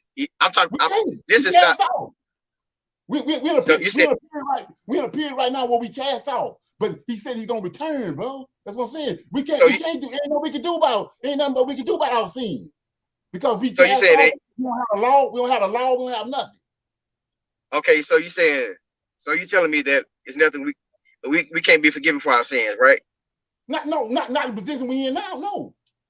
No, the sins is on your own head. It's on your own head right now. That's the woman out there 53. They got you thinking of JC. That somebody took a spirit inside. But the Israel is the son. And the wound that's under Israel right now is what you're talking about. That's the wound, bro. Ain't no spear, no vinegar, none of that. Ain't got nothing to do with it. That's paganism. Well, brother Leonard, though. But here's the thing, and this is gonna be the last thing I say, though. It's hard for me to believe that through all of our fathers, through all of our forefathers, and through all of the beast kingdoms, there was some kind of sacrifice that people were doing. They might not have been doing it at the temple, but they were doing it somewhere, or they were striving to do it somewhere. They were begging to do it. Right. And that goes all the way back to Adam, even Noah when he got off the boat, Abraham, everybody was sacrificing. Right. So if what you're saying is true, that doesn't really line up with anything we're reading, because everybody's had to kill. There's always somebody has to die. Something has to die as some kind of offering or something. Well, didn't they have to bring him out of he had to bring him out of Egypt in order to worship and sacrifice, right? Yeah. And we still here, so we got to be brought out of here in order to do it. So let me read this again. This might turn the light bulb or something on. Let me read it again one more time, based on everything you said. I'm in Daniel 8. This is where we started from the other night. Let me read it again. He says, Gabriel came to Daniel after he had the vision of ram and he goes. Then he said, verse 17, Daniel 8 to 17. So he came near where I stood, and when he came So what the interpretation not coming in at, all this over here engaged you with you're not being able to interpret it. So 17. So he came near where I stood. Hey, Randall, could you hit your mute button, Randall, please? Thank you. Okay, when he came, I was afraid, and I fell upon my face. But he said unto me, understand, O son of man, for the time of the end shall be the vision. This is the end of the nation of Israel. Now look what he say. Now, as he was speaking with me, I was in a deep sleep on my face toward the ground, but he touched me and he set me upright. And he said, behold, I will make thee know what shall be the last end of indignation. So what do that mean? He tired of fumbling with his Israelites. He didn't gave all through, like you said, Noah tried to find a way back. Moses, all of them. Now he right here, he ain't finna give him no way back. He tired of fumbling with him. So his indignation that came to a fool. He telling him, Antiochus finna come. I'm finna shut this whole place down. You ain't gonna have no way to make no sacrifice to me. I didn't gave you that opportunity. My indignation came to a fool that killed JC. This character that they brought on the scene at the council nail seal. He telling them right here, I'm through with y'all. I'm here in this land. I'm walking with you. I walk with Noah. I came walking in the cool of the day to Adam. I ain't walking with you no more. My indignation came to a fool. All these laws and everything I done gave you, I'm gonna take them. I'm gonna tear the temple down and I'm going back up with a Yahweh at for 2,000 years. You ain't gonna have no way to make no sin, no sacrifice to me. Pagans took over from me. Pagans took over after that. The pagan, everything you get it with the New Testament, you get paganism. So let's look at it. Let's look at that. I'm in Deuteronomy 32. Look what it says. Look what Deuteronomy 32 says. Okay, I'm in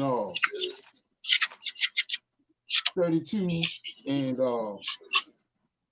yeah, here you go. This is a song that Moses sung to the Israelites, which is a prophecy. I'm in verse 16. Say, they provoked him. Same thing I just told you. They brought his indignation to a fool.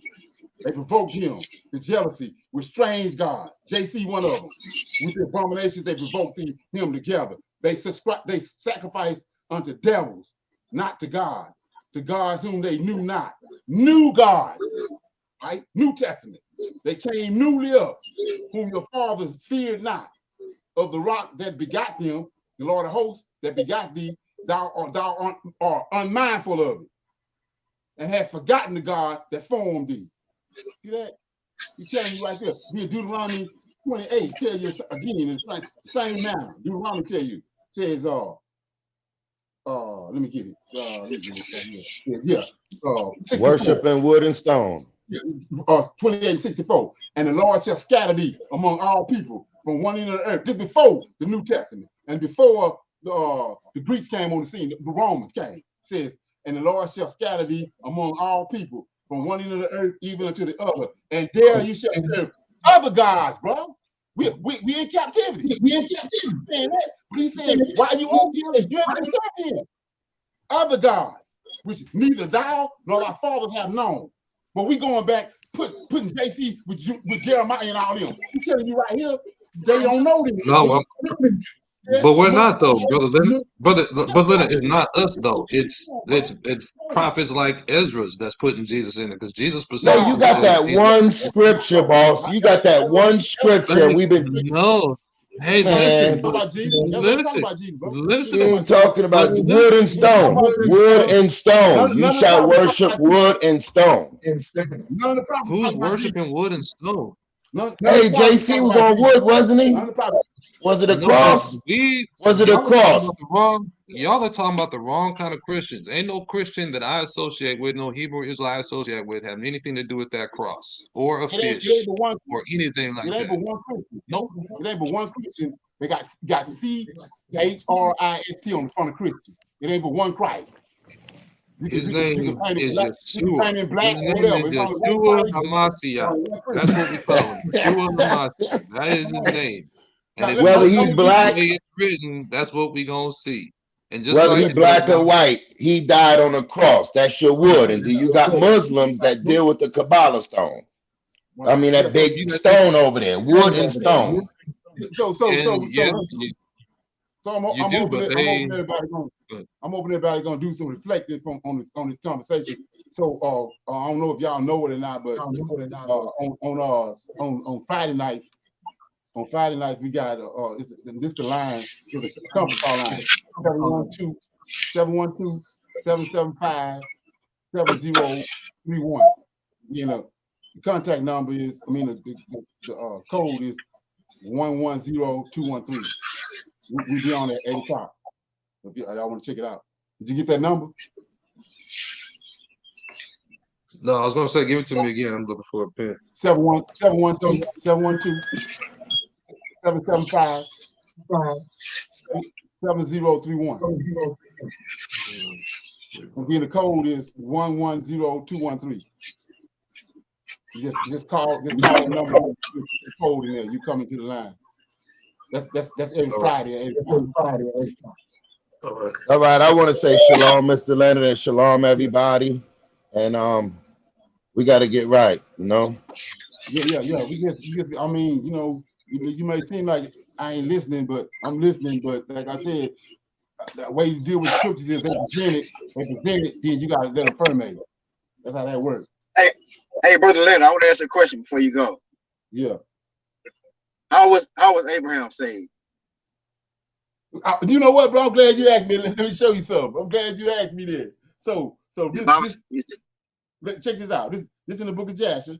Like I don't know if you noticed or not, but here you go. Chapter 8. It was in the night. Check it out. It was in the night that Abraham was born. That all the servants of terror and all the wise men of Nimrod and his conjurers came and ate and drank in the house of terror, and they rejoiced with him on that night. Now check it out. Tell me if this don't ring a bell. And when all the wise men and conjurers went out from the house of terror, they lifted up their eyes toward heaven that night to look at the stars, and they saw, and behold, one very large star came from the east and ran to heaven, and it swallowed up the 4 stars from the sides of heaven. What that remind you of? What is that, Jasher? That's Jasher. That's Abraham. The star they talking about on JC, it was on Abraham. That's why they ain't got JC in it. That's why they got Jasher in the book.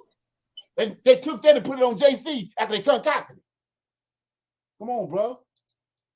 But in Genesis chapter 15, it says Abraham was saved by faith. He said he believed God by faith. And it also says that Noah found grace. Noah found grace with the Most High. So grace is not in the New Testament; it's in the Old Testament as well.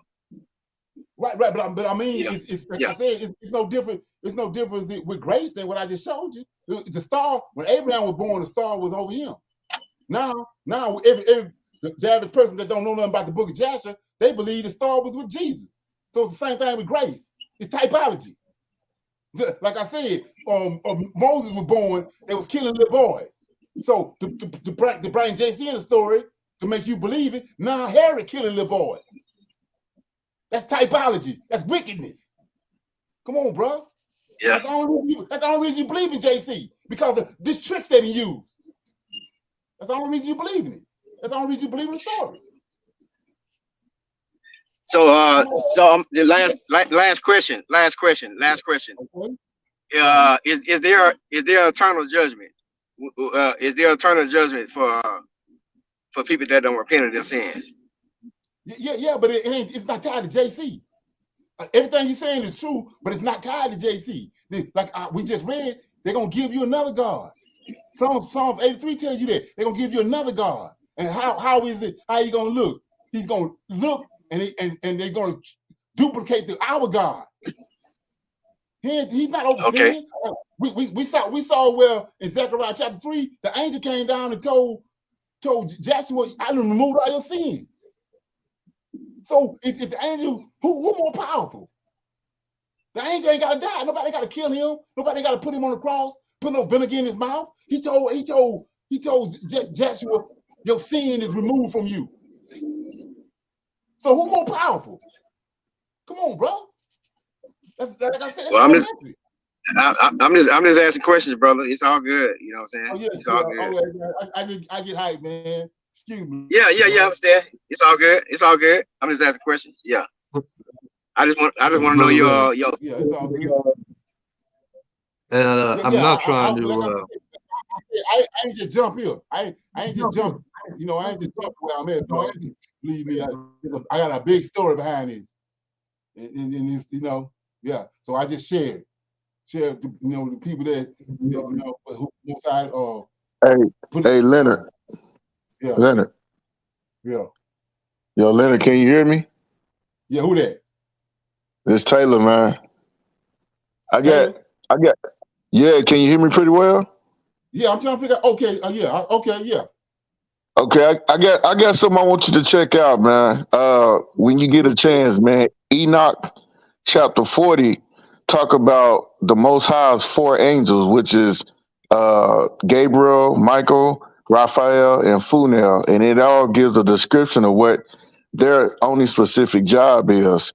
Right. And one of my question is I believe that the angel of the Lord is Yahweh, because when you go to the book of Enoch, chapter 45 through 48, the angel that's talking to Enoch specifically describes the Son of Man, which is what the book of Daniel, because Enoch asks, well, whose was the Ancient of Days, and who was the angel that was with him?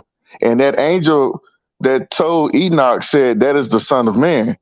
So it's showing a separation between the Son of Man from God's four angels, which is Michael, Gabriel, Funel, and Raphael. Yeah, it goes. I see what you're saying. I'm gonna look at it, but it's Okay. saying that it's saying that Michael came to Enoch and told Enoch, "You is the Son of Man." So what they tell me, you didn't took the book of Enoch out, away from the Israelite. So now you using the Son of Man, JC the Son of Man. But in order for you to make JC the Son of Man, you got to remove the book of Enoch, where the angel telling Enoch he the Son of Man. And he told Enoch, all things are revealed to you and for all your descendants. He don't need nobody to come with no parables, because he already revealed all of it to Enoch in his book. And all our forefathers was reading the book of Enoch. So they took that away from us when they got what I was saying is that is the Son of Man the angel of the Lord, which is the angel, and I mean, which is Yahweh in the form of an angel. Is that the Daniel, the Son of Man in the book of Daniel that's referring to? Because Enoch make it seem like the Son of Man is the angel of the Lord in an angelic form, since we cannot see him in his supreme form. Yeah. Well, another thing about that too, like I said, I'm gonna look at it. I didn't deal with that before. Okay. But that, like I was saying, Melchizedek, that's a title.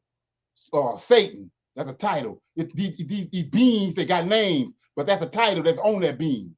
So when you Son of Man is a title. Okay. Son of Man is a title. Just like, for instance, what I was just talking to the brother about, you got a man, it's a man and a woman created in Genesis 1:26. But when you go to Genesis chapter 2, it says, Ha Adam, the man. So it's a man and a woman made in 26, but then when he came, he created his whole creation, then he made the man, the man that's gonna rule the creation. Yeah, I believe in it. I believe in the two creations. You know, the first creation, because that explains who Cain dealt with when he got cast out the garden, which was the first creation. Right. Gotcha. That's where those angels, that's where those 200 angels went. They went to the people.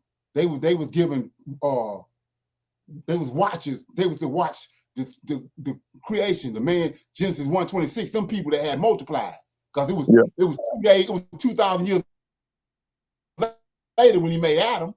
So in 1:26 they multiplied. 2,000 years had passed. So these watchers that came down went to those people.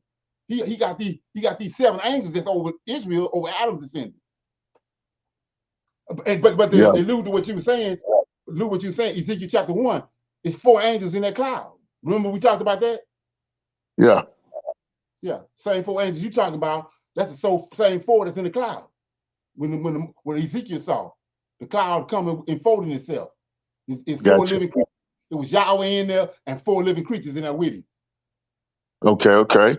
Well, yeah, man, most definitely I tune in with you, man. You said this Friday, right, or Saturday? Yeah, on Friday. On Friday. we building this conference call line, and then what I've been doing lately is, just having a men's conversation. You know what I'm saying?